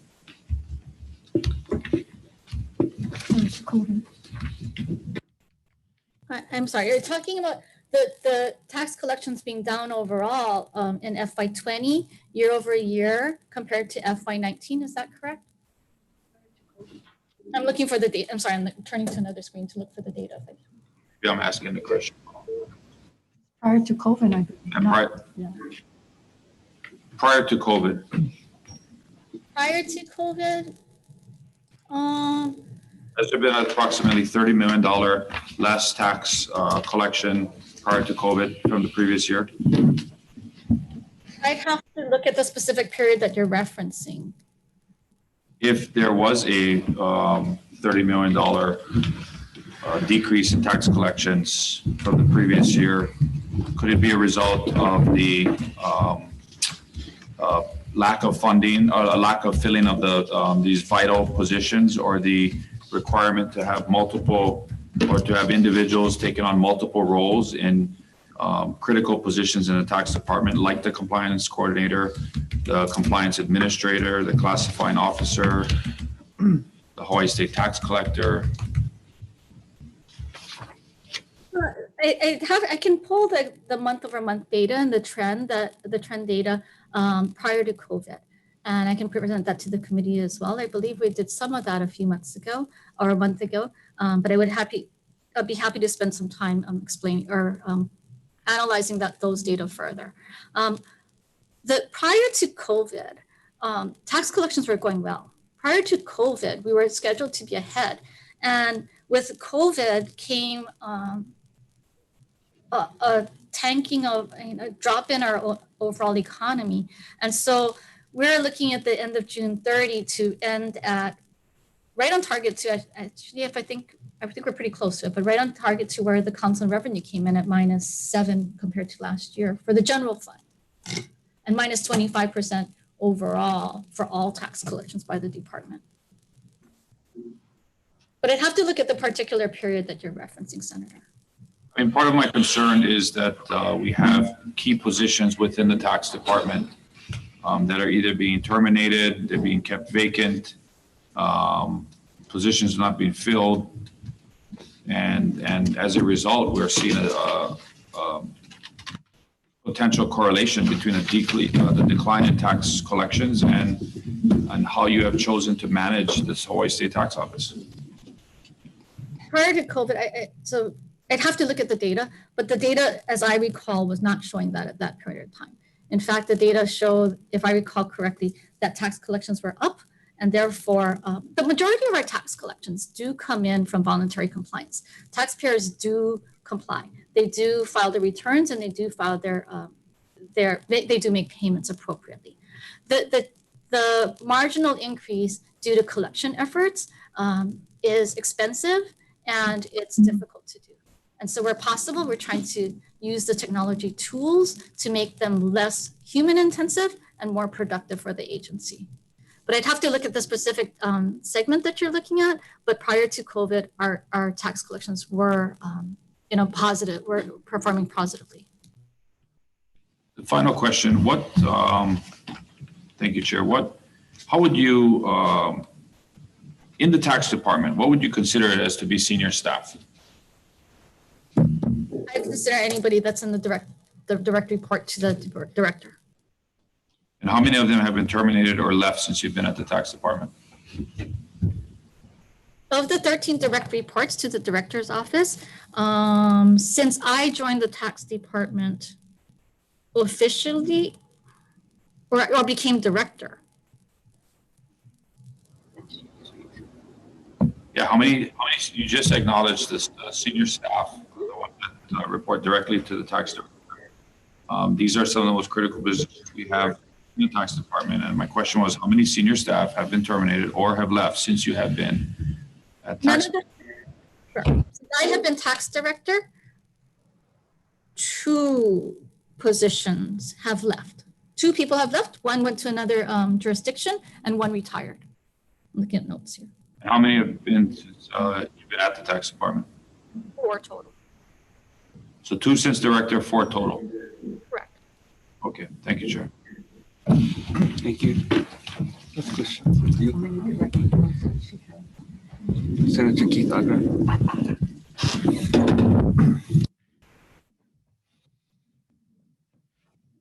Director, I just have a couple of questions, a little bit different, I think, from what people have been asking you. And maybe you answered this already, before I got to the hearing. But my question goes really to your background. I think in your questionnaire, you admit that you haven't come to the tax department the usual way. And I think I've had some contacts from practitioners who have raised concerns about your lack of background in taxes, given the complexity of the area. And I think in your questionnaire, you said that you're working on learning the tax laws and policies. Let me ask you, what have you done to get the speed on the statutes then and the regulations? So my legislative background does help me, has enabled me to read statutes. And so if anything, that there's one bonus is that I can read statutes and I do know the process of lawmaking in Hawaii between statutes and between Hawaii advised HAR administrative rules and what it takes to adopt laws and policies in the state of Hawaii, especially with tax. The statutes with respect to tax are complex and they're very involved. And so through the course of the project where we had to make sure that we were meeting the requirements of the statutes and the HAR, I did become more increasingly familiar with the requirements for all the different taxes that this department is responsible for administering. In addition to which, this legislative session was somewhat of a crash course in understanding some of the dynamics and the issues related to tax policies in the state of Hawaii.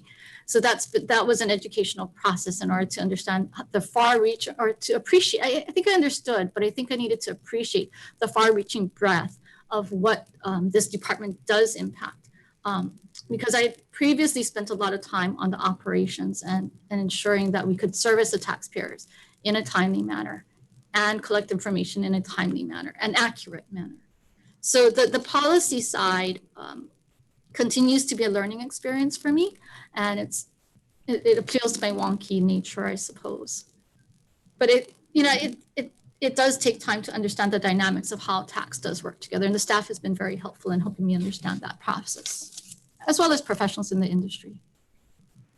So in your interactions with the tax professionals, I think the organizations that Chair De La Cruz mentioned, has your lack of background in the tax statutes themselves, what resources do you have within the department, outside the department, that have helped you in those interactions and in addressing some of the questions that they've raised about the state tax policy?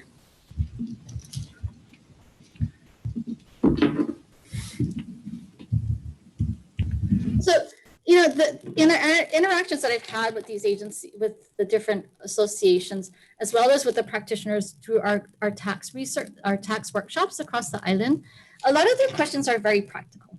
And a lot of their questions were, why can't I get a response in a timely manner to this issue? Or can you help me get a more timely response, or clarify an issue with respect to another aspect of tax? And so I think we've taken care of what I call the very tactical response in order to become, so that we can work on being more proactive. For the most part, we were somewhat reactive. And so the complaints or the issues that were being brought to me by practitioners were more along the lines of, I can't even get through a phone call, or I can't get a response from your department. Can you help me get a response from your department? And those have really gone away, as I mentioned last week. And today, we're getting more compliments than we are getting complaints about our ability to respond. It's at all levels of this organization.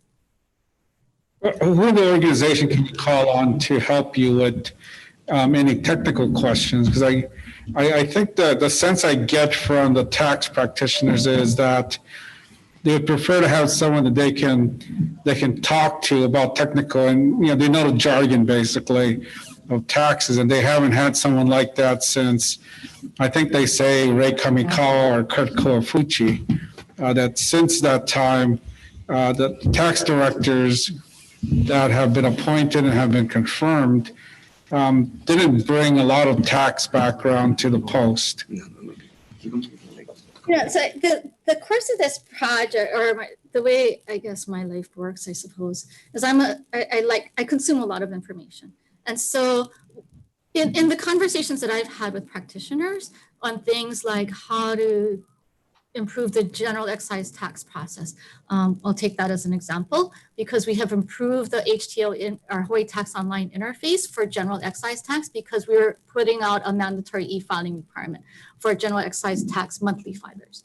And so the ability to be to respond to their questions about how to work with the department has been a critical piece of that. And I have friends in the industry that have been very helpful in thinking through some of the policy decisions, but really our staff is probably the most thoughtful about it because they do think extensively about tax policy. And so they've been a helpful resource, especially as we went through session or regular session, if I may. Okay, Senator Ke'oho-Kalole. Okay, so thank you for the answer to the TSM dialogue that we were having earlier. Given Senator Kahele's concerns about the personnel, especially your executive team, I guess you characterize it, and the concerns I have about cybersecurity going forward across the state system, but in light of the nature of the confidential tax information that you do house, will you commit going forward, if you're confirmed to this position, to having ETS work with you and sign on any technology upgrades done to the tax system from a security standpoint? Absolutely, we already do that. They review all of our IT acquisition. There's a process by which we propose the solutions that we're going to adopt through there's a project advisory board, as well as all the documentation that ETS signs off on. Okay, great. Thank you. Okay, Ron, I just had a follow-up question to that. So when it came to, I think it was a Smart Travels app, it went to you versus the CIO. I'm not sure why any new programming or new apps are going to deal with DOTAX instead of the CIO. So my engagement, I think I did explain this to the COVID committee, and Safe Travels was probably more a serendipitous thing of being in the wrong place at the wrong time. I was in a meeting when this was being discussed and I was asked to take it on. And so it was a quick build and it didn't take a lot of time. We did have a vendor that was hired through DVED. And so it was my role was to help articulate the requirements in order to build the solution that was deployed in V1. Since then, other agencies have engaged, including, I don't know who owns it now. Sorry, I lost eyeballs on that project, so I'm not very familiar with it. I believe this is the airport, if I understand correctly, that is now taking on that application. Okay, and for some reason that came across problematic because when we ended up distributing CARES money, they asked for an additional money so that they could almost rebuild the program. The system requirements, I don't know all of the system. I was involved in a brief call to explain or to provide some background as to the Safe Travels application. And so I was on a brief call last weekend with respect to Safe Travels.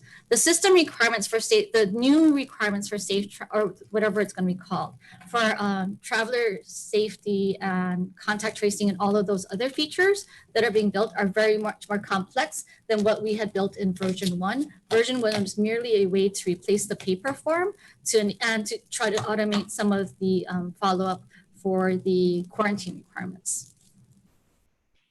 Okay, I just find it odd that the go-to for CIO projects are not the CIO. I'm not quite sure how the chief of staff is delegating different projects. You had a question? Oh, Senator Kidani.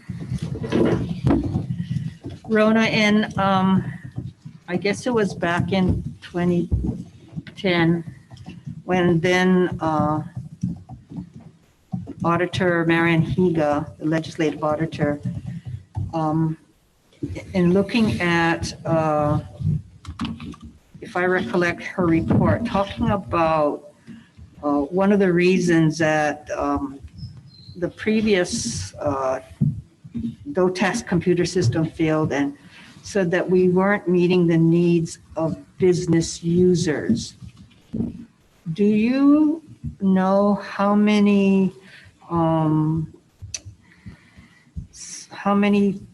things or the business user, how many segments or whatever, or requirements that they had that was brought out? I can't remember if it was in the report or if it was done by your TSM team, but how many needs or requirements were spelled out by what the business users needed?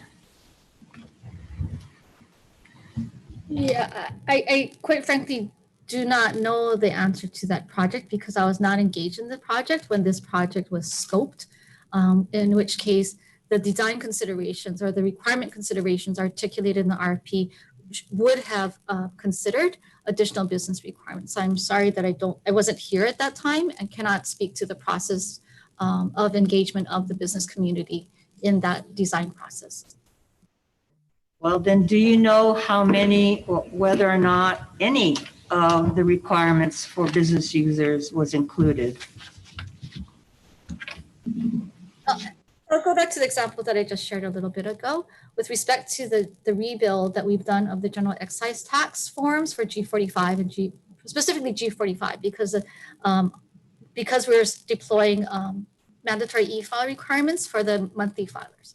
So we did a significant rebuild of the G45 form on the Hawai'i Tax Online interface. In that case, we did bring in a bunch of practitioners. I believe it was a team of like 8 practitioners that were using that form in order to provide us additional feedback about how to improve the functionality of the form design to ensure that they could use it to file their returns for their clients in a timely and accurate manner. So are you saying then that the requirements that were discussed for business users were included in the TSM? You know, I without knowing exactly what the process was that was undertaken with respect to the development of the requirements for the TSM project, I do not know which business users were engaged in that process or what their requirements were articulated at that time. So I find it difficult to respond to that specific question, Senator.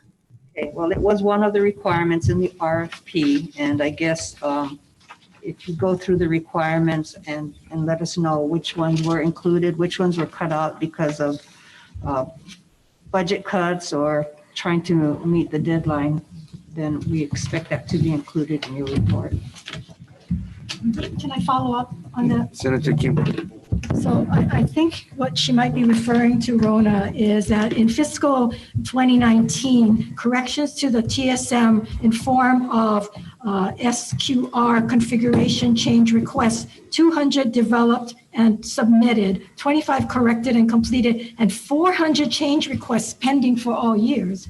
And my understanding is that you denied the corrections need to be made. You eliminated all change requests and asked that they start over.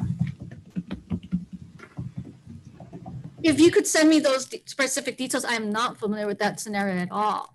What I am familiar with is that we had slowed down some of the SQRs during regular rollout periods, and we had scheduled them as part of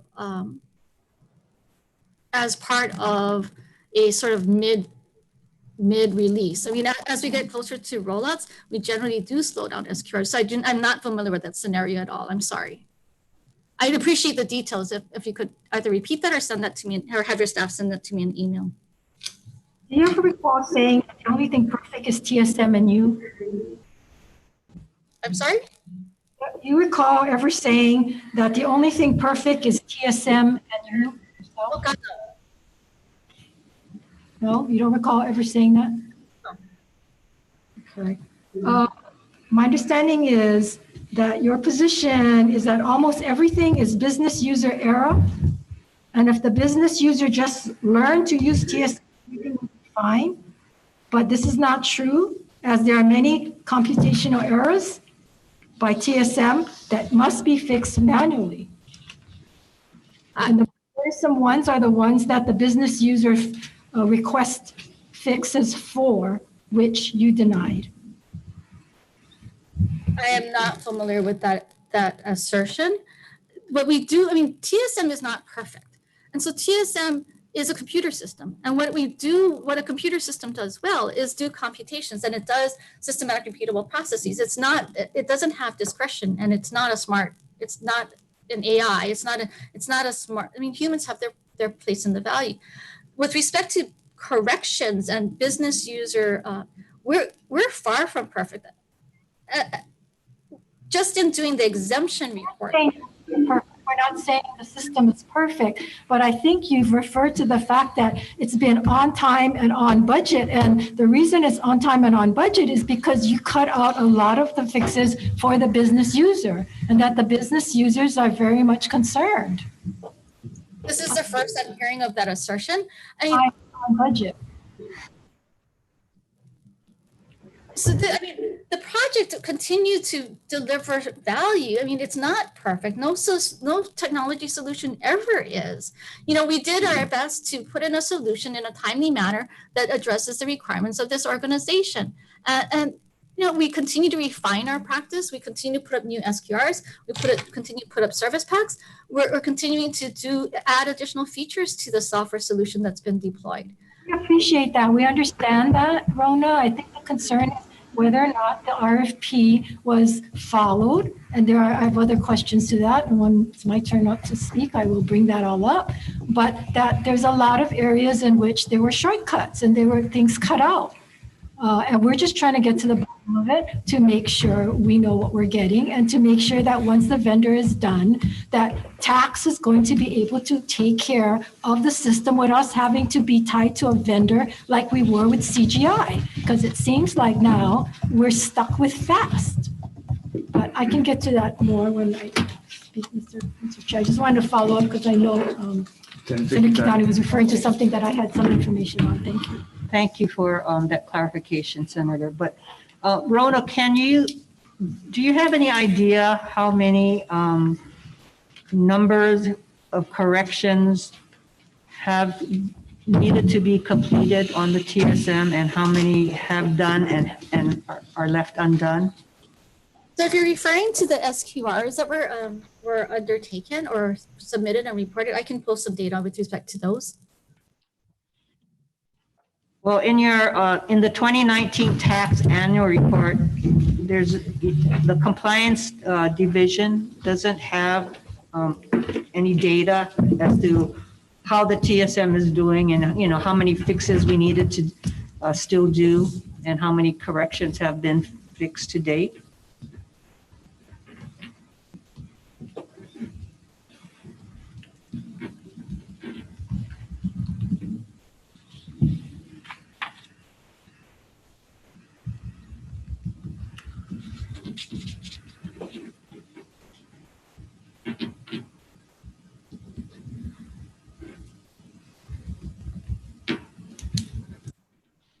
If I could, I'd be happy to provide that to the community at a later date. I'm sorry, I didn't understand what you said. I need to go pull some data with respect to that. Thank you. Senator Marwaki. Rona, going back to when you got to the department in 2017, wasn't that you say that you weren't aware of the business user requirement, but wasn't that a big requirement that the auditor had required because previous failures of the system did not include the users, and therefore the user was really critical to the integrated system that was being developed. So I don't understand, you're saying you didn't understand that there was any business user requirements. No, so let me perhaps clarify. I think there's a term of art that we use in that maybe I'm just mixing up terms. And so from my perspective, business user requirements would be specific items in the RFP, and the RFP had more than 600 specific RFP requirements, some of which were redundant. And so I'd have to go and refresh my memory about all of the details of those RFP requirements that were in there. With respect to the business user requirements, the business user requirements could be articulated either as internal business user requirements, and my understanding is that the internal business users were involved in the process of articulating the RFP requirements as they were as deployed for this process. So there was an extensive process in which the business users, the department's personnel, were engaged to define the RFP requirements. And so that's one definition.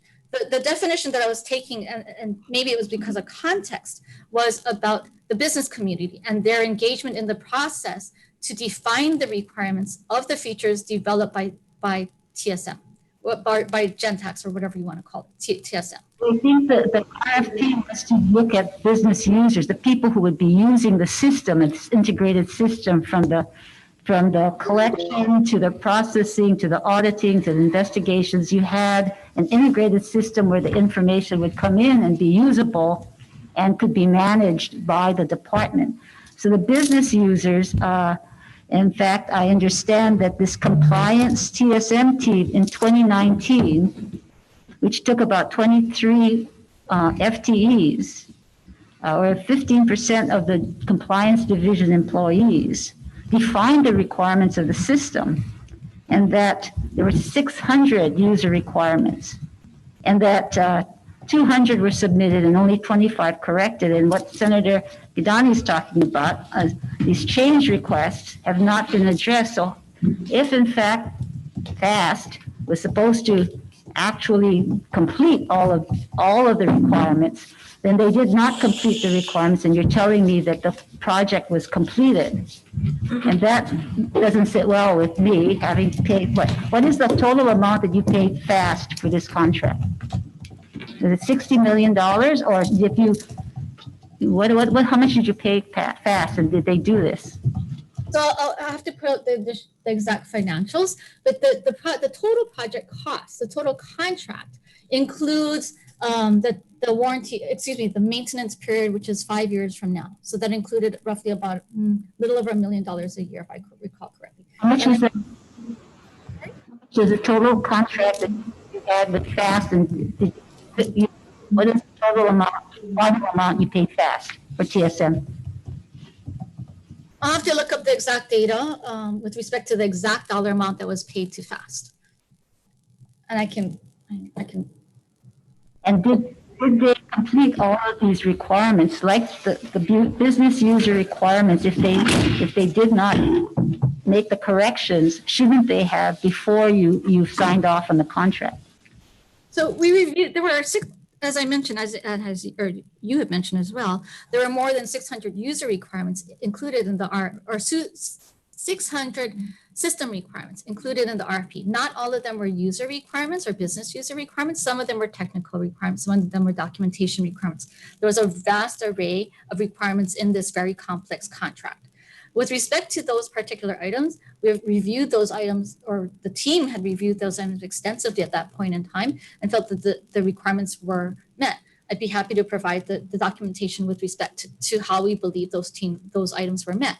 With respect to the changes or corrections, the system is functional and the system is being used. I'm not aware of major failures or major pending corrections that have not been addressed recently. They're not able to use the system because they have to get information from the old system, because the new system, supposed new system that you signed off on is not integrated. So they have to spend more time taking old information and adding to what they have in the new system. So if it's off-the-shelf system, it should have been customized before FAST was signed off on. I guess I'm a little puzzled by that comment, Senator Moriwaki. The old system has been decommissioned. The ITPS system it's done. It's not in use at all. So it's not possible to get any additional information from that system. They're saying they have to find information in the old system in order to complete their jobs that they want to have done, in whether it's processing or compliance or whatever, that it's not complete. And so if in fact you're not listening to your employees who are saying that they're having problems with it, there is a problem. Because if they're saying that they have to spend extra time finding information, that is not what this new integrated system is supposed to be. So I'm honestly, if you can provide me a person to talk with or a specific situation that they're referencing a specific solution that they need to go to another solution for, I'd be curious to know exactly what that other solution is. The old ITPS system has been decommissioned. It is no longer accessible. And all the data that came from that system have been integrated into the Gentax solution.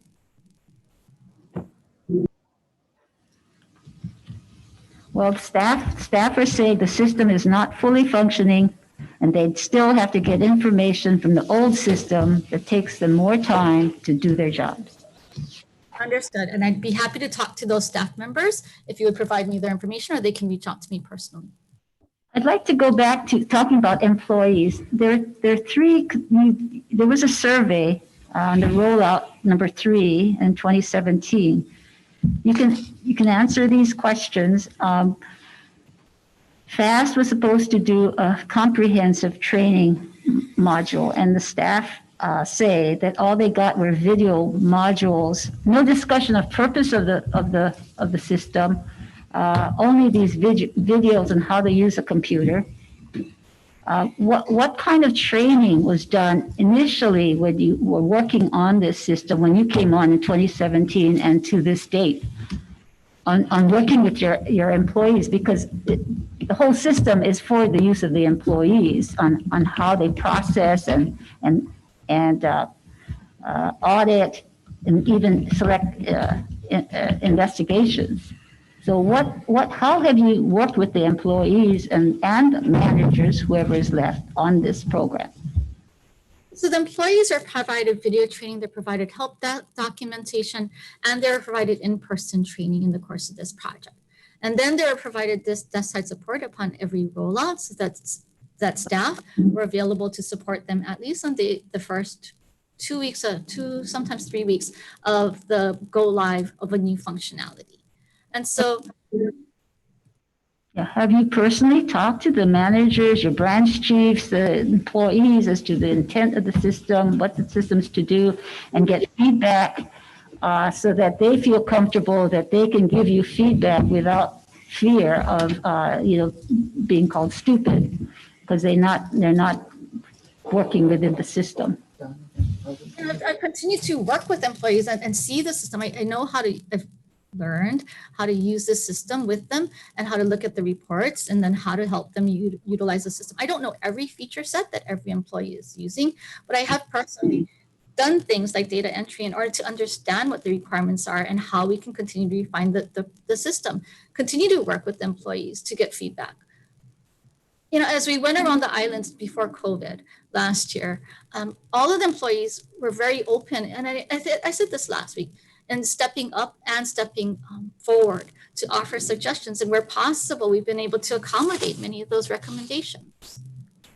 One of the other requirements that FAST was supposed to do was process engineering and working with your line supervisors to discuss how the department operations and functions could even improve so that you get the systems engineering part before you put the computer system in, because the computer system is a tool.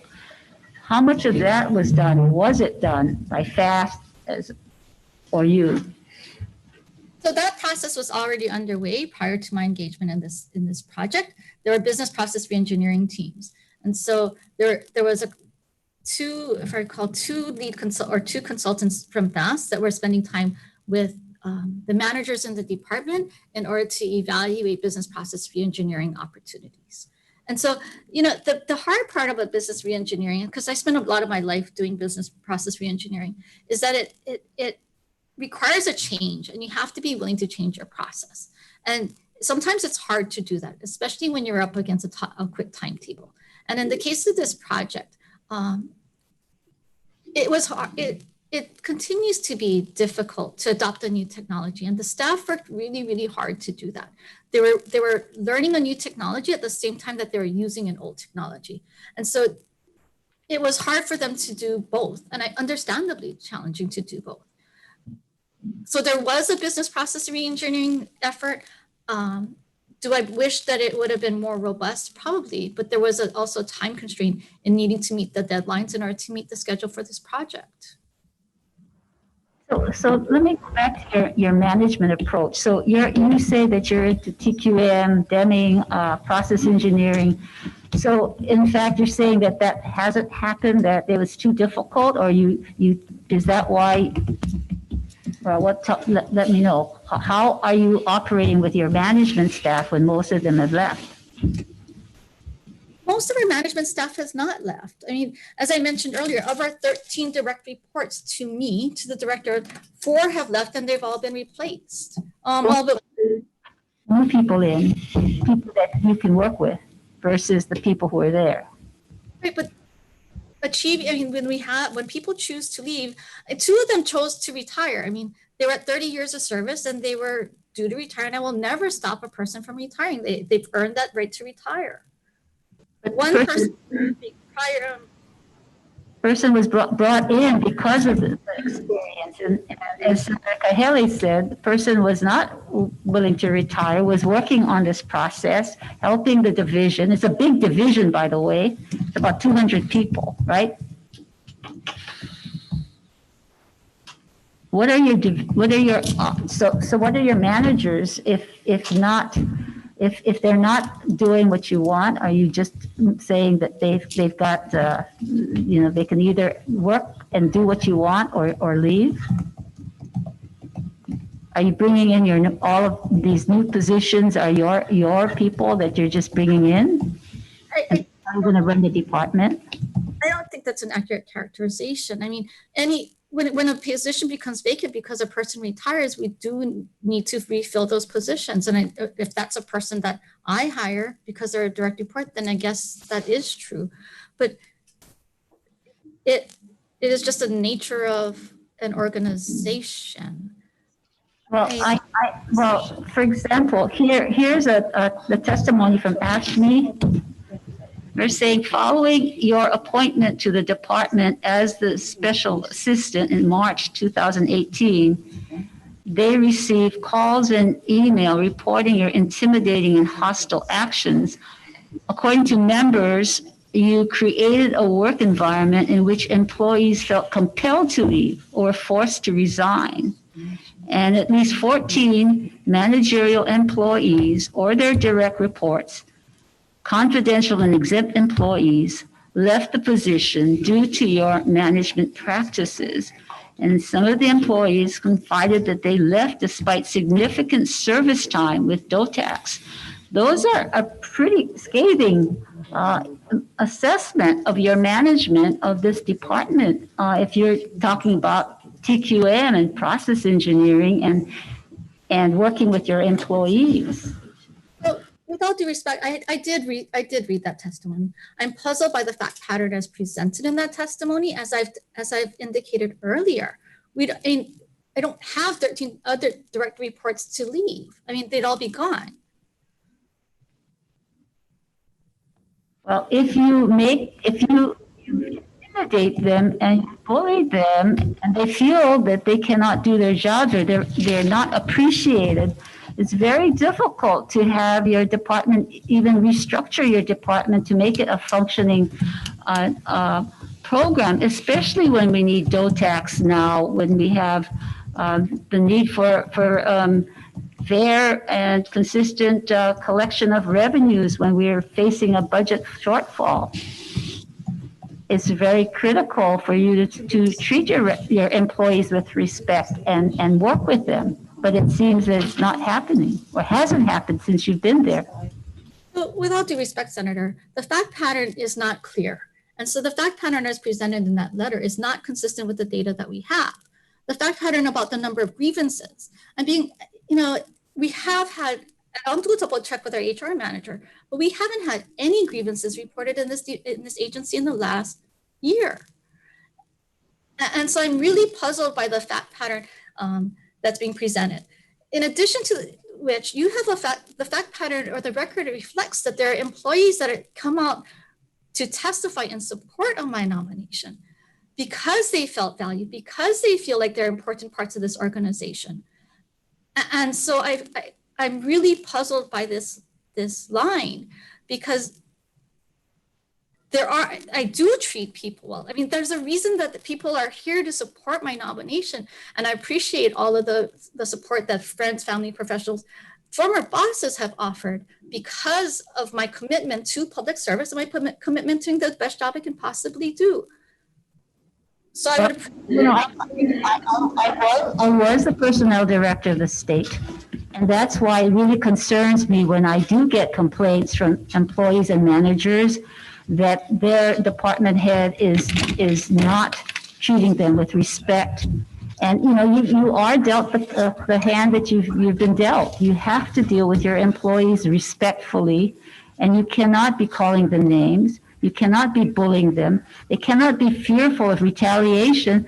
So they can't, that they wrote and emailed and called anonymously because they did not want to be retaliated. They have been told that they needed to follow what you said, or, you know, you were friends with the governor, you were friends with people in high places. And that's the kind of testimonies we've got in, that they were even more intimidated to come forward. And that should not be the case for any employee working for the state or anywhere, to be intimidated and not be able to do their job and be respected for what they do. And this is why we're asking the questions that we're asking, because it has been in behind closed doors where these employees have no rights, and that should never be the case for anyone, any supervisor, any employee.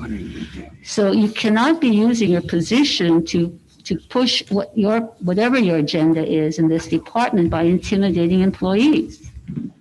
And that's what I'm asking. I'm asking you to be honest about what you're doing in your department with your employees and your managerial staff.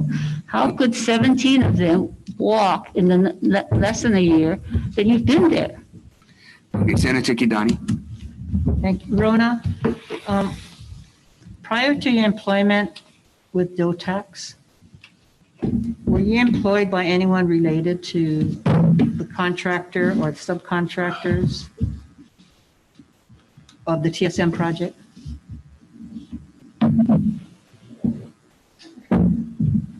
no. Wait, prior to my employment with DOTAX, was I employed by any of the contractors or subcontractors of the TSM project? Did I understand that correctly? Yes. Where were you employed? Were you not employed by PAXA? I was employed just prior to my joining the department. I came from Hawai'i Resource Group. I was prior to that employed with PAXA. PAXA was not a vendor. They were on the RFP, but they were not a vendor that actually did work under this project. So they were not a sub? They were included in the sub, but to the best, at least in the time that I was engaged in the project, PAXA never did any work for this, did not do any work for this project. After you let go some of the employees in the tax department, did you then hire the vendor employees?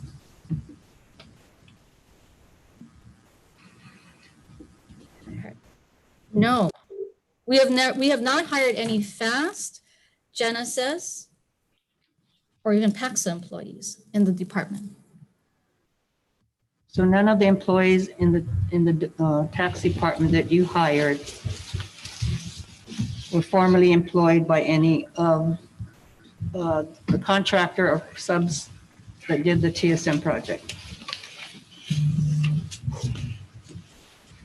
Correct. And as I stated, I have not personally hired any, or I'm not aware of any department employee that was hired from FAST, Genesis, or the scanning vendor, ICS. I don't know all the names, so let me ask you again this way. Are any of the employees in DOTAX former employees of anybody related to the TSM contract?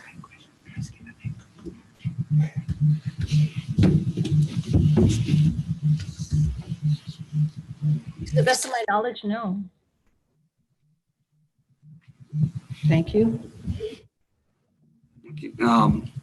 Rona, what efforts are you making to coordinate tax administration and enforcement with the IRS to leverage limited resources?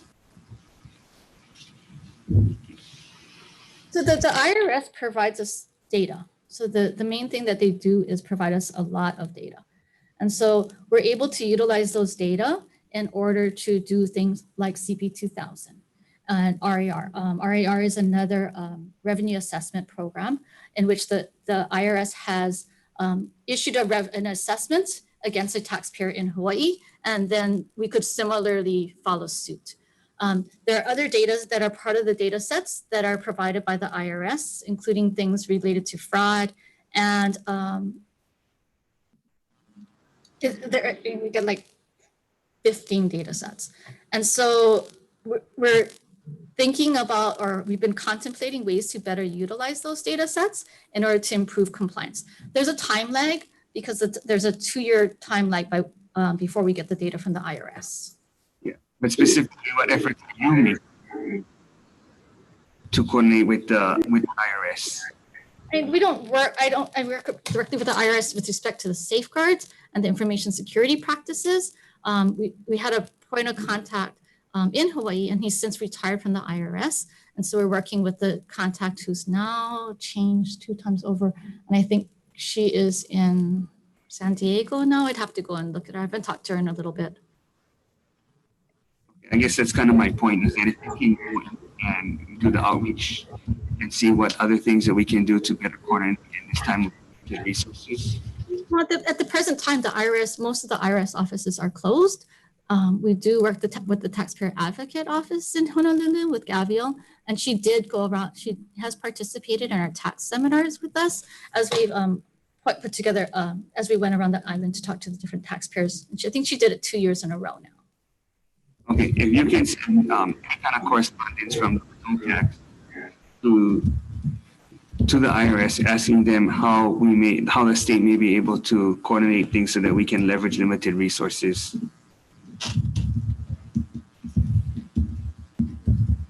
I'm sorry, I missed the beginning part of that question. I said if DOTAX can send a letter to the IRS asking how they may be able to better coordinate enforcement to leverage limited resources. Sure, we would be happy to do that. You know, Jerry, who retired from the IRS, he was willing to share with us some of their training materials and things like that. So we did use that as a benchmark in order to look at their processes and would look forward to an opportunity to work with them more closely. Okay, have you heard of the IRS People First initiative, in which the IRS generally suspended and tax levies and recording tax liens during the pandemic for 3.5 months? Yes. Did you consider following the IRS initiative? We at the Department of Taxation did slow down advanced collection efforts. And after conferring with the governor, did slow down advanced collection efforts because of that same interest. We felt that it wasn't the right time to go after or to try to lien levy or get money from certain people that were impacted by the COVID pandemic. Okay, so how many tax levies versus recording tax liens were deferred due to this effort? I don't know that number offhand. We did put a bunch of the levies and liens on hold. We have the way the computer system works is that if we have a scoring system by which there may be a levy opportunity or lien opportunity, and the system does a recommended lien or recommended levy. The banks at the same time had slowed down their processing as well for bank levies because they were scaled back on their operations as well. So we were not very aggressive in our bank levies. I don't know. I have to think about how we could get those data. Okay, if you can respond to the committee. 2 years ago, the legislature passed HRS Section 235-64.2, which imposes a withholding obligation against partnerships, trusts, estates, and non-Hawaii partners and beneficiaries. On July 19th, 2019, in announcement 2019-8, the rules were delayed. When will those rules be proposed? And what are the current issues for delaying those rules?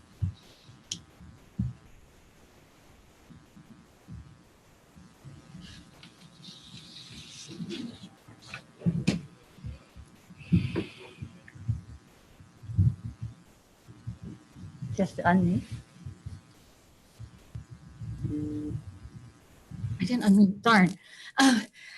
As I was trying to say, I do not know the exact fact pattern with respect to that tax information release. I'm going to guess that was released in July of 2019. Linda was director at that time, so I'd have to go and do some research. I don't remember the exact fact pattern. I was not engaged in that project. Okay. I just think there was a law problem and we needed to do something else with it. But because implementing those rules would allow Hawaii to collect some revenue, and it'll be a level playing field for Hawaii partners and beneficiaries. Okay, why did you establish a collection division policy that all installment agreement payment plans be paid off in full within 3 years? I don't know that that policy was ever fully implemented. It was drafted and it was, as I recall, it was still out for management and for staff review. I don't think we actually signed that or implemented that. The thought process at the time was that if I recall, it was the same standard as the IRS. I'd have to double check on that though. Okay. What are the consequences if you refer to the AG civil recoveries, which would generally allow more than 3-year payment plans? So I guess there's some inconsistency with the collection division policy versus the AG civil recoveries policy. Why can't the taxpayer directly negotiate for a longer than 3-year payment with the department to save time and resources for the taxpayer, the department, and the attorney general? Why can't the taxpayer who doesn't qualify for an offer in compromise because of too much equity negotiate a payment plan of longer than 3 years? For example, people who have had a stroke, heart attack, etc., and can no longer work or only work part-time. What about working with taxpayers in the current pandemic, recession, and high unemployment? And how do you plan to modify your policy? Again, to the best of my knowledge, I did not specifically sign a policy statement. We've been working on a policy statement with respect to pay plans. As I indicated earlier, what we were trying to do was to require EFT payments rather than check payments, and to prevent breaking of pay plans. So what happens is when a person breaks their pay plan, they will oftentimes just start a new one. And sometimes it's problematic because sometimes they're breaking a pay plan and have gotten a tax clearance issue. There's other dynamics at play. So I am not familiar, I do not recall signing off on this policy, and would look at the inconsistencies with the AG civil recoveries. That was not brought to my attention as an issue. Okay, so if you can follow up. Sure. How are you helping the low-income, elderly, immigrant, and challenged taxpayer? Can you give specific examples? So my previous world at OCS was primarily about low-income and economically challenged tax people and communities. So that requirement is in the requirement for the Director of Taxation. And so we were pleased this year that the legislature did approve a grant and aid to facilitate additional services to be provided to low-income communities. Further, what we've been looking at is how to, we were working with the joint package in order to figure out how to best structure credits to help these low ALIS communities, if you will. So that was a really exciting time for us because we're using existing policy and existing processes to help these low-income communities. And I think one of the issues that we're trying to take to the Tax Review Commission is a more comprehensive thought about how do we support the ALIS population. That was all before COVID. So priorities probably have shifted with respect to how we take on that community. I really think that one of the things that one of my favorite things that we were looking at and still working on is how to develop a fast track form for low-income taxpayers so they don't have to fill out the 4-page N11 form. What's the timing on that? There's a draft that's been started. And so hopefully by next tax season, for next individual income tax season. Okay, because the current statute requires that the director shall visit communities in preparation of tax filings. So what have you done to comply with that section?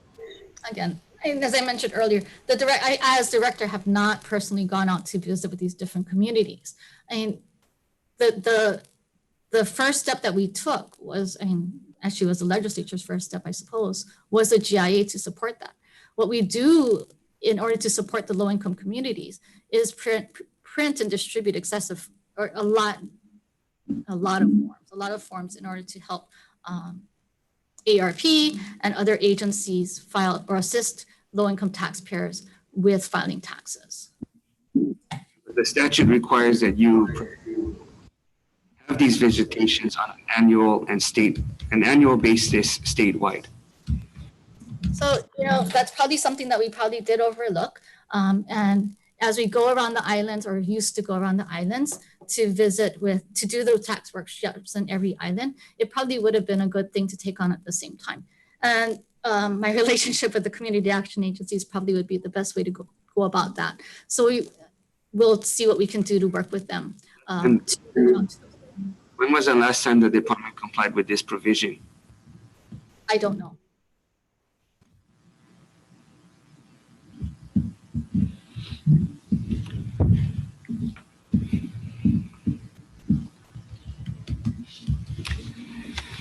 Okay, I just want to try to get a better understanding based on some of the questions that were asked by some of the committee members. If you can just give examples then on how you seek to improve morale and take care of your employees.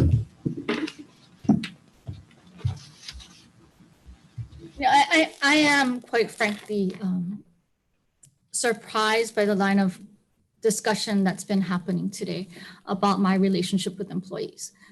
For the most part, there has been civil conversations and the reason and team building at this organization, and the people have come together to help each other.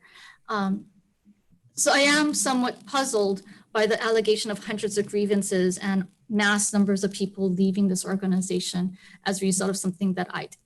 And so I would like to understand that further, and we'll be thinking about that in the days ahead.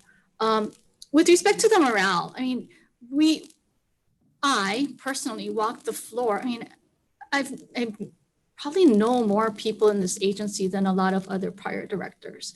I mean, I spent time speaking with our staff, and our staff took the time, or many of our staff members took the time to support this nomination. And I was touched by their response last week, Thursday, when I came back to this building and saw many of my coworkers and people in the halls. I appreciate that, but Ron, if you could just answer the question, then what specific things are you planning to do to increase morale? I think the morale is quite strong. I think the people of this department are happier today than they were when we were doing this project, when I came into this project in July of 2017. I really honestly. So you believe you don't have to do anything to increase morale? I'm not saying I don't have to do anything. We have our Coachella Awards tomorrow. We're doing this statewide in order to recognize the work of some of our key employees and our managers and our teams. We do things on a regular basis. We sent pizza around when we had COVID, and on our first week that we were working at 50-50. And I walked the floors to work with these people side by side. And so That's helpful. No, those specific examples are helpful, so thank you. You're welcome.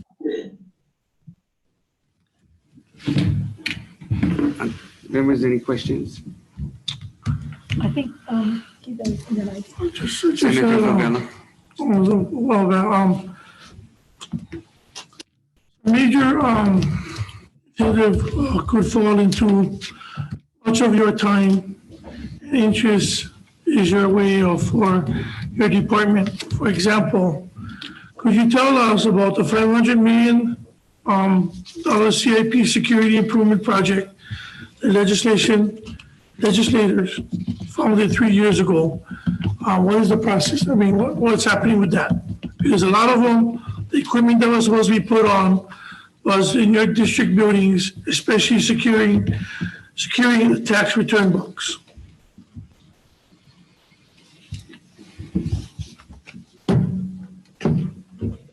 I believe that you're referring to I think it was $500,000 appropriation for CIP for enhanced security in response to the marijuana cash that was expected in this building. Is that correct, Senator?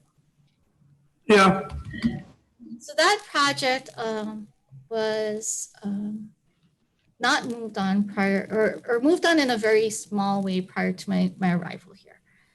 Or there was discussion about using the funds for things that were beyond the scope of work of that project. And so we put that project on hold and attempted to do some other improvements in order to achieve the goals that were articulated in that CIP appropriation. And ultimately, because CIP marijuana funds have not come in at the level that was, I think, anticipated when that appropriation was made, we sought other ways to, or felt that the expenditures were not a higher priority at the time. is there any other money lapsed, funds lapsed? The funds have lapsed.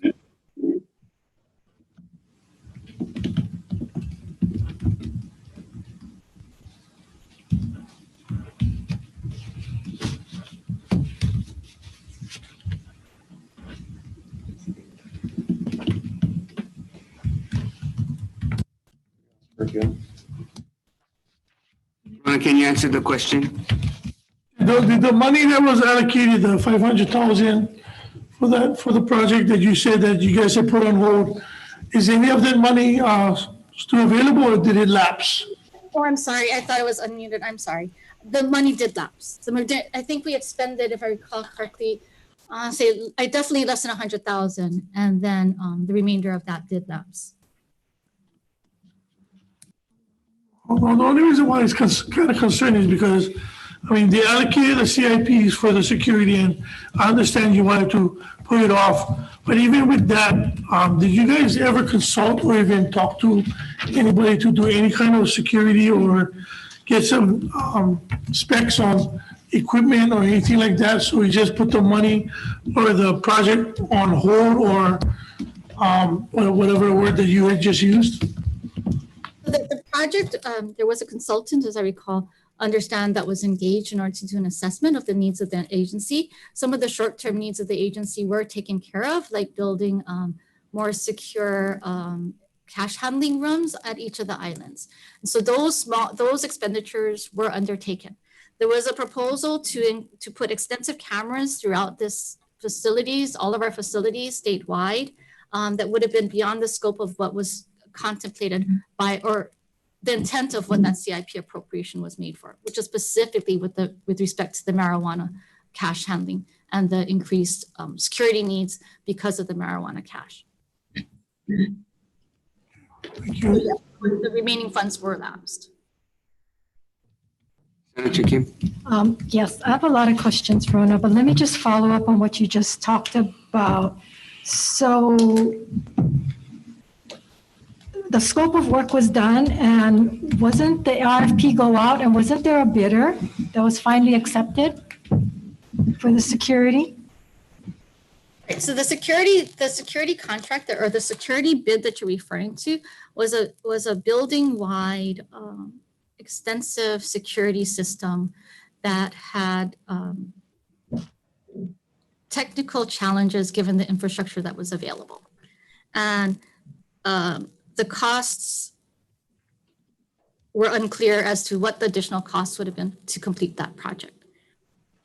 And so because it was a scope creep beyond what the intent of that appropriation was for, it seemed disingenuous to proceed with a project that would violate the intent of that appropriation.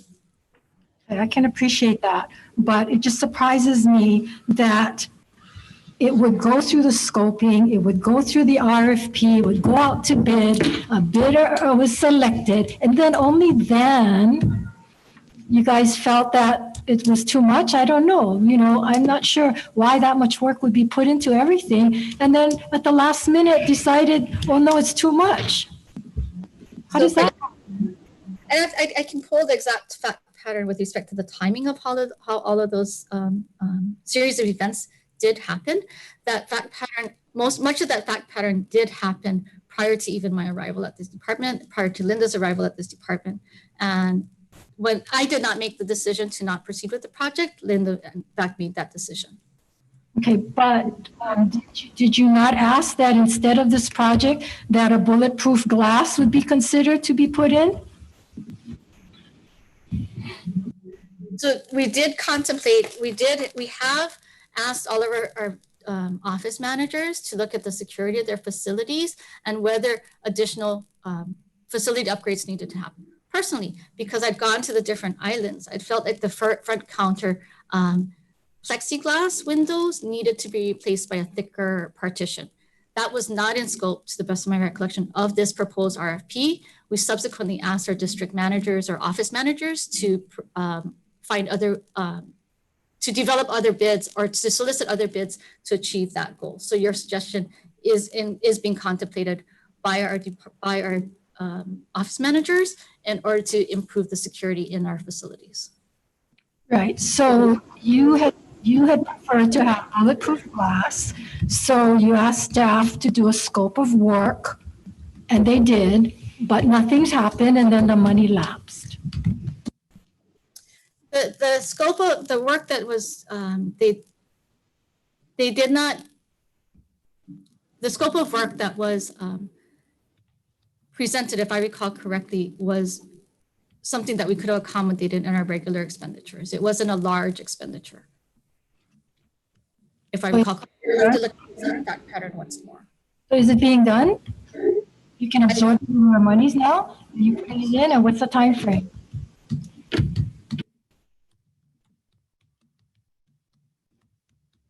Can't hear you. The priorities at this time are to evaluate the facility needs in light of COVID and any security enhancements that are needed thereof. Okay, so it's just that this was 3 years ago prior to COVID. You guys went through the whole scope of work. You did a bid, you RFP, got a bidder, was denied. You wanted bulletproof glass instead. So they did a scope of work and then nothing happened. And then the money's lapsed. So it's just troubling how this is going on. Let me just move on. I share the concerns that Senator Agaran raised about your qualifications.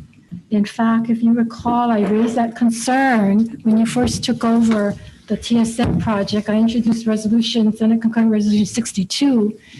We jointly heard it, Chair and I, and there were concerns then about your qualifications as a project manager and now as your qualifications as a tax director. So I went online and I know we don't have any specific requirements on our books or in the law, but online, generally across the country, the qualifications for a tax director is a bachelor's degree in accounting, master's degree in business taxation, preferred, JD and/or a CPA preferred, 10 years of related experience with at least 5 years in public accounting firm, and a lot of other experience with certain kinds of systems, I guess, depending on what part of the country you're from. Specifically, Los Angeles County requires a bachelor's degree in accounting, master's in tax is a plus, CPA or JD is required, minimum of 15 years of tax experience relating to sales and use taxes, solid experience in researching and addressing multi-state sales use tax matters. I mean, this is all the kinds of qualifications across the country for a tax director. And it just surprises me when you made that comment earlier about you didn't think that, you didn't tax collections, or I'm not sure exactly what you said, but that it wasn't that much of your work. So the qualifications, and the qualifications for the Hawaii tax director of taxation are different. I do have an undergraduate degree in economics and government from Claremont McKenna College. I also have a master's degree in business administration. And so, you know, as I've mentioned on Thursday, what I offer the people, you and the people of Hawaii, is extensive government service, knowledge of how to come into an organization in government and how it works. And the legislative process, or what I thought I knew about the legislative process, plus how to make an operation functional, how to get our people, our people are answering the phones, they're doing things that that we've had problems with in the past. The people of this department have stepped forward, and they are doing more because they're happier today than they were in the past, I believe. And Okay. I think that can be argued because based on information and people calling myself personally, emails that I've personally gotten, as well as a testimony, especially from AFSCME, certainly contradicts that statement. But, you know, when you first came over to tax, there was a concern because you were still the director of community service. You were there until March 1st, 2018. And the concern that in December 2017, it was announced that you would be the TSM manager. And I raised that concern at the hearing, that you were in your job with Director of Community Service, you're still doing it, and that you were taxed now and went over to do TSM manager. I'm not sure, again, I asked that question, how you could manage two positions. But it seems like that's a pattern. Currently as tax director, you're also now handling PUA, you're handling the CARES Act coordination, the travel app. I mean, so I'm not sure if you're able to concentrate on one area that you're responsible for and do a good job at it. I'd offer that I have done a good job as a hand focused on the tax department for the last 3 years and have done a good job with it. You know, the other duties that sometimes pop up are things that every administrator is going to be asked to do. And I work probably longer and harder than any other person in this building. I beg to differ on that one, Rona, because, you know, I don't know of any department head who's currently in their job, doing a job, and then asked to be the coordinator, which is not even connected at TSM. Can you name me how many times that's happened? No, I don't know. But, Right. you know, we've all been asked to step on our, we've all been asked to do UI.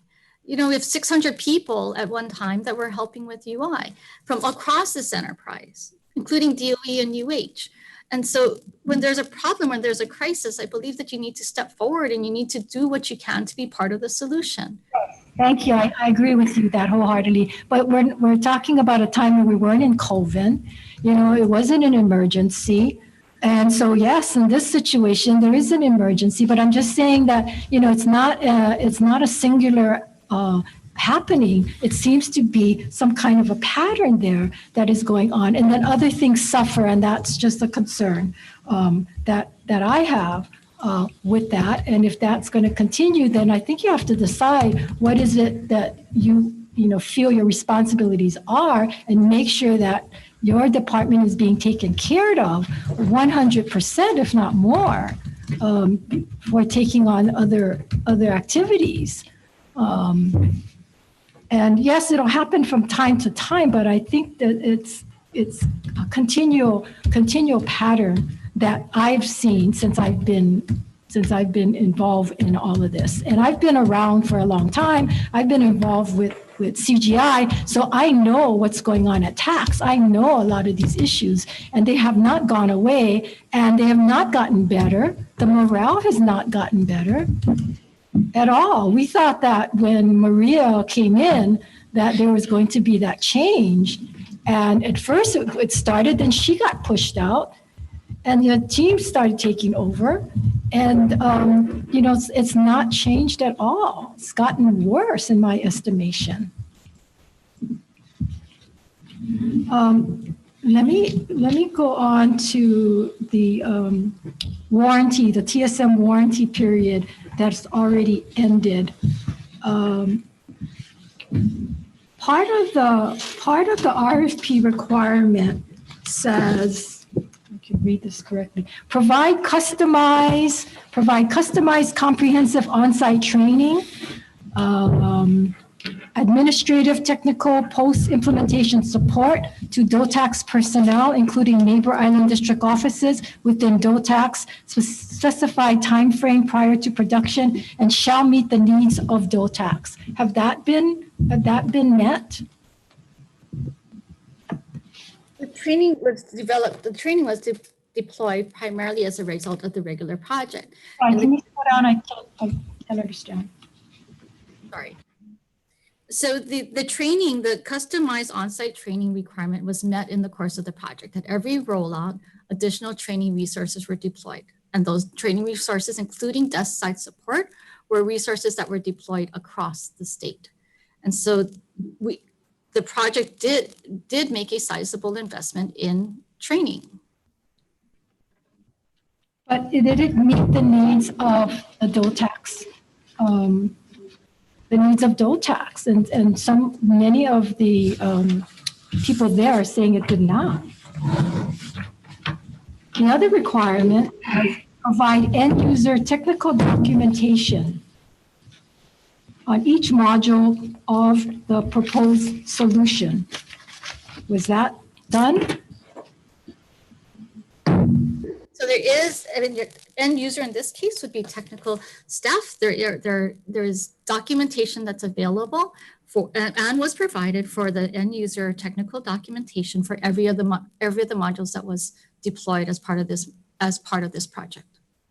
And I think this one was brought up, provide help desk and knowledge-based tools. Was that provided? Knowledge-based tools would be referred to as the workbench.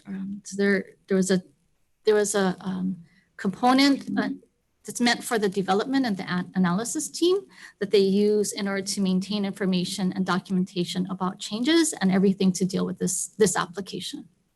So the entire team responsible for TSM and maintaining was disbanded, right? And so did you put in a new team? Is there a new team now? There was a team, there was a team that was in place prior to the project being transitioned to ETS. That was in July of 2017. There was a new team that came on board subsequently to deal with the rest of the project, to bring the project to closure. So you have a new team right now? Correct. How many people on this team? 5. Now, are all of these individuals able, if in fact, or I shouldn't say if in fact, because the contract's ended, if this vendor leaves, done, can your team at tax maintain and run the system? So this has been the subject of many a conversation. You know, this is a COTS solution. The department had made a decision to acquire a COTS solution. To understand and take care of a COTS solution as pervasive as this solution will always require a relationship with the vendor, in my opinion. That was not the prevailing belief by the prior administration. I truly believe that it would be a bad idea to think that we could take care of this application entirely by ourselves. The number of changes that are made to this application on an ongoing basis require a relationship with the core vendor that is building and supporting the solution. So can we take care of it? In my opinion, by ourselves? No, which is why we're moving to a hosted solution from an infrastructure standpoint. And from a development standpoint, I believe that we're going to need to come back to your body to request additional resources to keep this vendor around. I'm not saying a lot of resources, but it's not feasible for our team to be asked to take care of this application forever and ever. Well, that was the concern regarding Marian Higa's audit. And I know because that's what happened with CGI. We became so dependent upon CGI, and CGI held it over us, and we could not do anything without CGI. The whole reason for this whole modernization was to get out of that pattern. And so, the concern was that we did not want to be held hostage by a particular vendor. And we were told, we had a huge meeting up in I believe the third floor with the governor and everybody else. And when, what's her name came in, her name slips me, that we weren't going to go down that route. And that as a result, over the years, things have been deleted out of the RFP. Things have not been completed out of the RFP. And we're back where we started from. Now we have to rely on the vendor. We specifically wanted off the shelf because we talked about how we had a customized system. And every time you have a customized system, when something goes wrong or something gets out of date or they don't make it anymore, we have a problem. And so that was one of the other areas. We wanted an off-the-shelf system that we could modify, within reason, and that we would be able to manage the system. And yes, we would have time to time, may possibly rely on a vendor, but not that we're going to be having to have that vendor forever and ever. And I think that's just what you said, which is not what was the purpose of this tax modernization plan.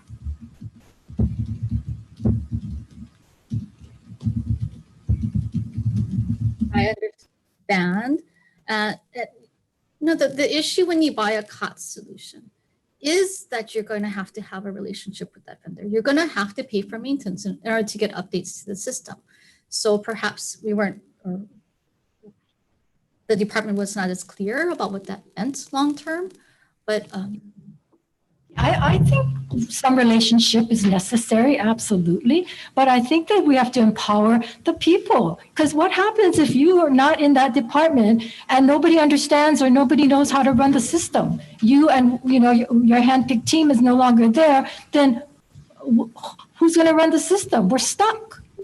We do have a team that is here. We do have civil servants that are part of this organization that are learning or have learned different parts of this application, but they don't have access to some of the shared information that comes from the partner and from the vendor that owns this system, and the information that they have about how it's optimized and utilized to optimize performance.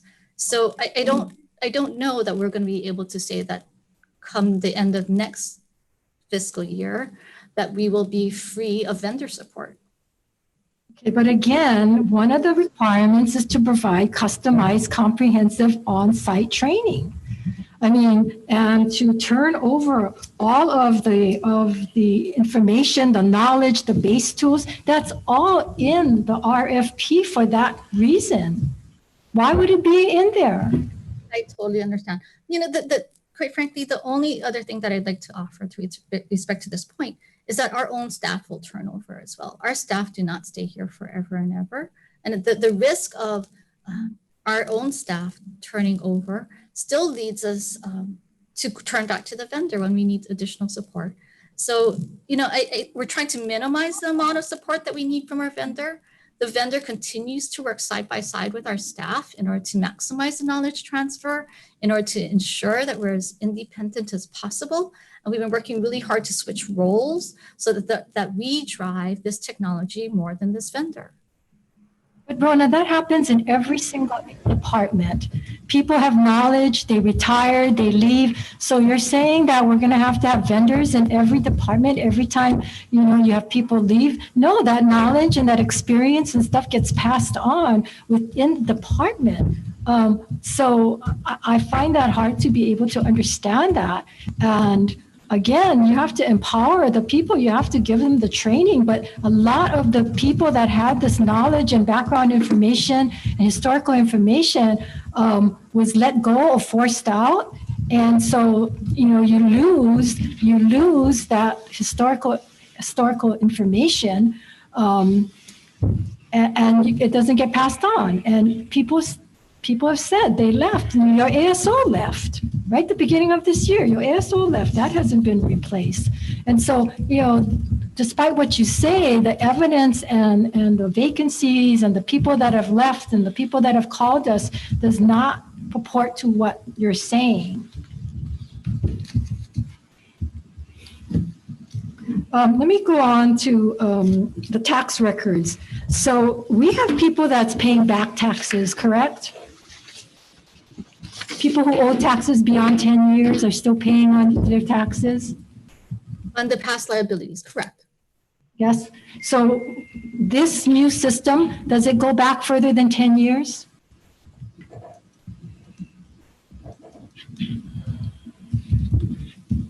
The with respect to the active collections and the debts that did exist, those data were part of the migration and were set up when we set up the active collections.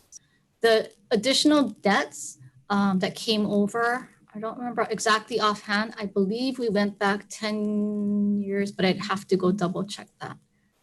But those liabilities should have already been created.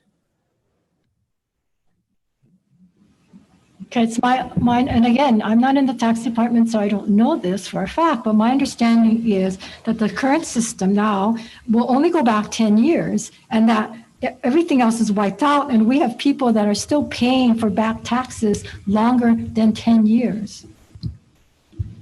I'll go clarify that, but if they have an active payment plan with respect to a debt that is older than 10 years, that debt still exists in system today, because they would have an active pay plan to settle that debt. I believe, I'm actually. Why would you want to wipe out the 10 years, 10, 20 years of information? I mean, to me, that's important that we have that. Okay, let me ask you this other. So does all of your employees get paid by salary?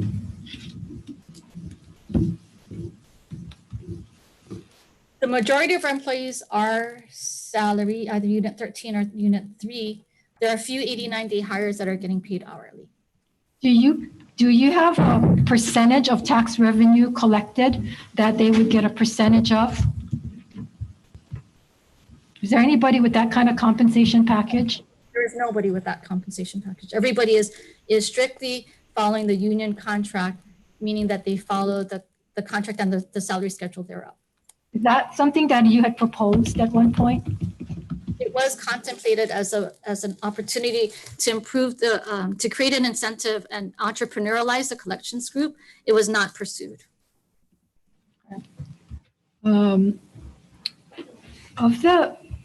My understanding, and I happen to know one of the investigators who left, that the entire system, and I think I might have raised this earlier, was let go and 2 was brought back. So how can we collect all of these back taxes and the investigation done when 1, we're going to only have 10 years of records, and 2, that we don't have a full complement of people investigating?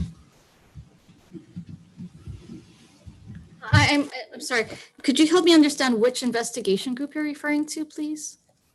Your investigators, you're the ones that investigates, I guess, your tax, not paying their taxes. You're referring to criminal investigation, perhaps? Sorry? Are you referring to criminal investigation, perhaps? Investigation. So my understanding is that I did not let any of those staff go, and I do not know that they were let go by the prior administration either. So the investigation team, weren't they like 7 on that? Or is that a different investigation team? Am I getting it mixed up?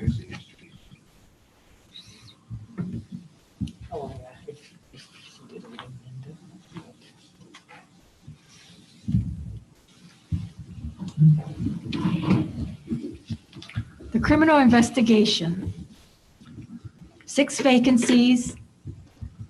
You've reduced the transient investigators So how many transit investigators do you have? The SCS group is different from the criminal investigation group.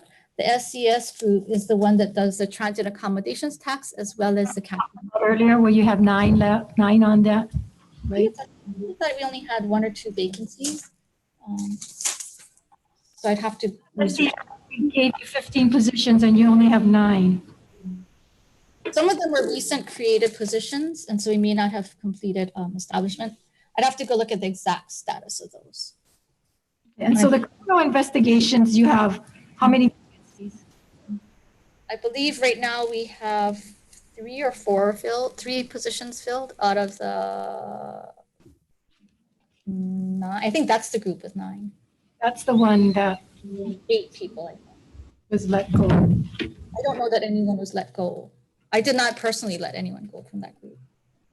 Well, they felt that, anyway, I don't want to go into that. Let me just finish with this. I know you brought up the fact that there not been any grievances filed from what you said, but you know that complaints doesn't always end up in a grievance. You know that employees do complain, they do go to the unions, and they take a long time to decide whether or not they're going to do a grievance because of the retaliation. And that is what the kinds of calls that I've gotten. People are afraid. People wrote testimony because if they didn't, they felt that they would be targeted, that they didn't write a testimony in support. And then people who wanted to write a testimony, even people who've left the department, said that when they saw the kinds of people that wrote in your support, that they work in that with those people and they were afraid that their job was going to be at jeopardy. And so they changed their mind. So I'm just trying to tell you that these are the kinds of concerns that people have raised, that, the power that is gleaned in your department, as long as also up at the governor's office, that people interpret that as a threat to them. And so that's why some of them have left, even though they lost out of the many years that they've had with government service, and they did not want to give their names. I mean, I know their names, but they did not want to come forward in a public forum because of that kind of intimidation and retaliation that has gone on. And I know for a fact of individuals who have since left that were retaliated against because they blew the whistle on CGI. They blew the whistle. We had the hearing, we had the audit done, and that person was still harassed till just a year or so when that person left. So it is a pattern that is continuing on at tax, and it really saddens me that that is going on. So with that, thank you, Mr. Chair. Okay, any other questions? Okay, if no questions, we'll take a brief recess.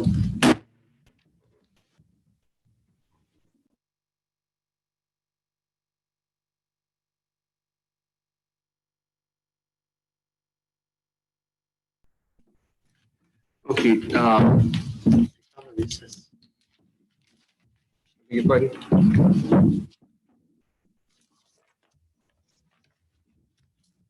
So I want to thank the nominee for being available this afternoon so that we could actually pose questions and hear her responses. So I want to thank her for her time. At this time, the chair is going to entertain a motion. Sure. I will move to advise and consent on Governor's message 503. Any second? Second. Okay, it's been moved and seconded. Any discussion? Okay, Vice Chair? Chair Dela Cruz, No. Vice Chair votes aye. Senator English. Aye.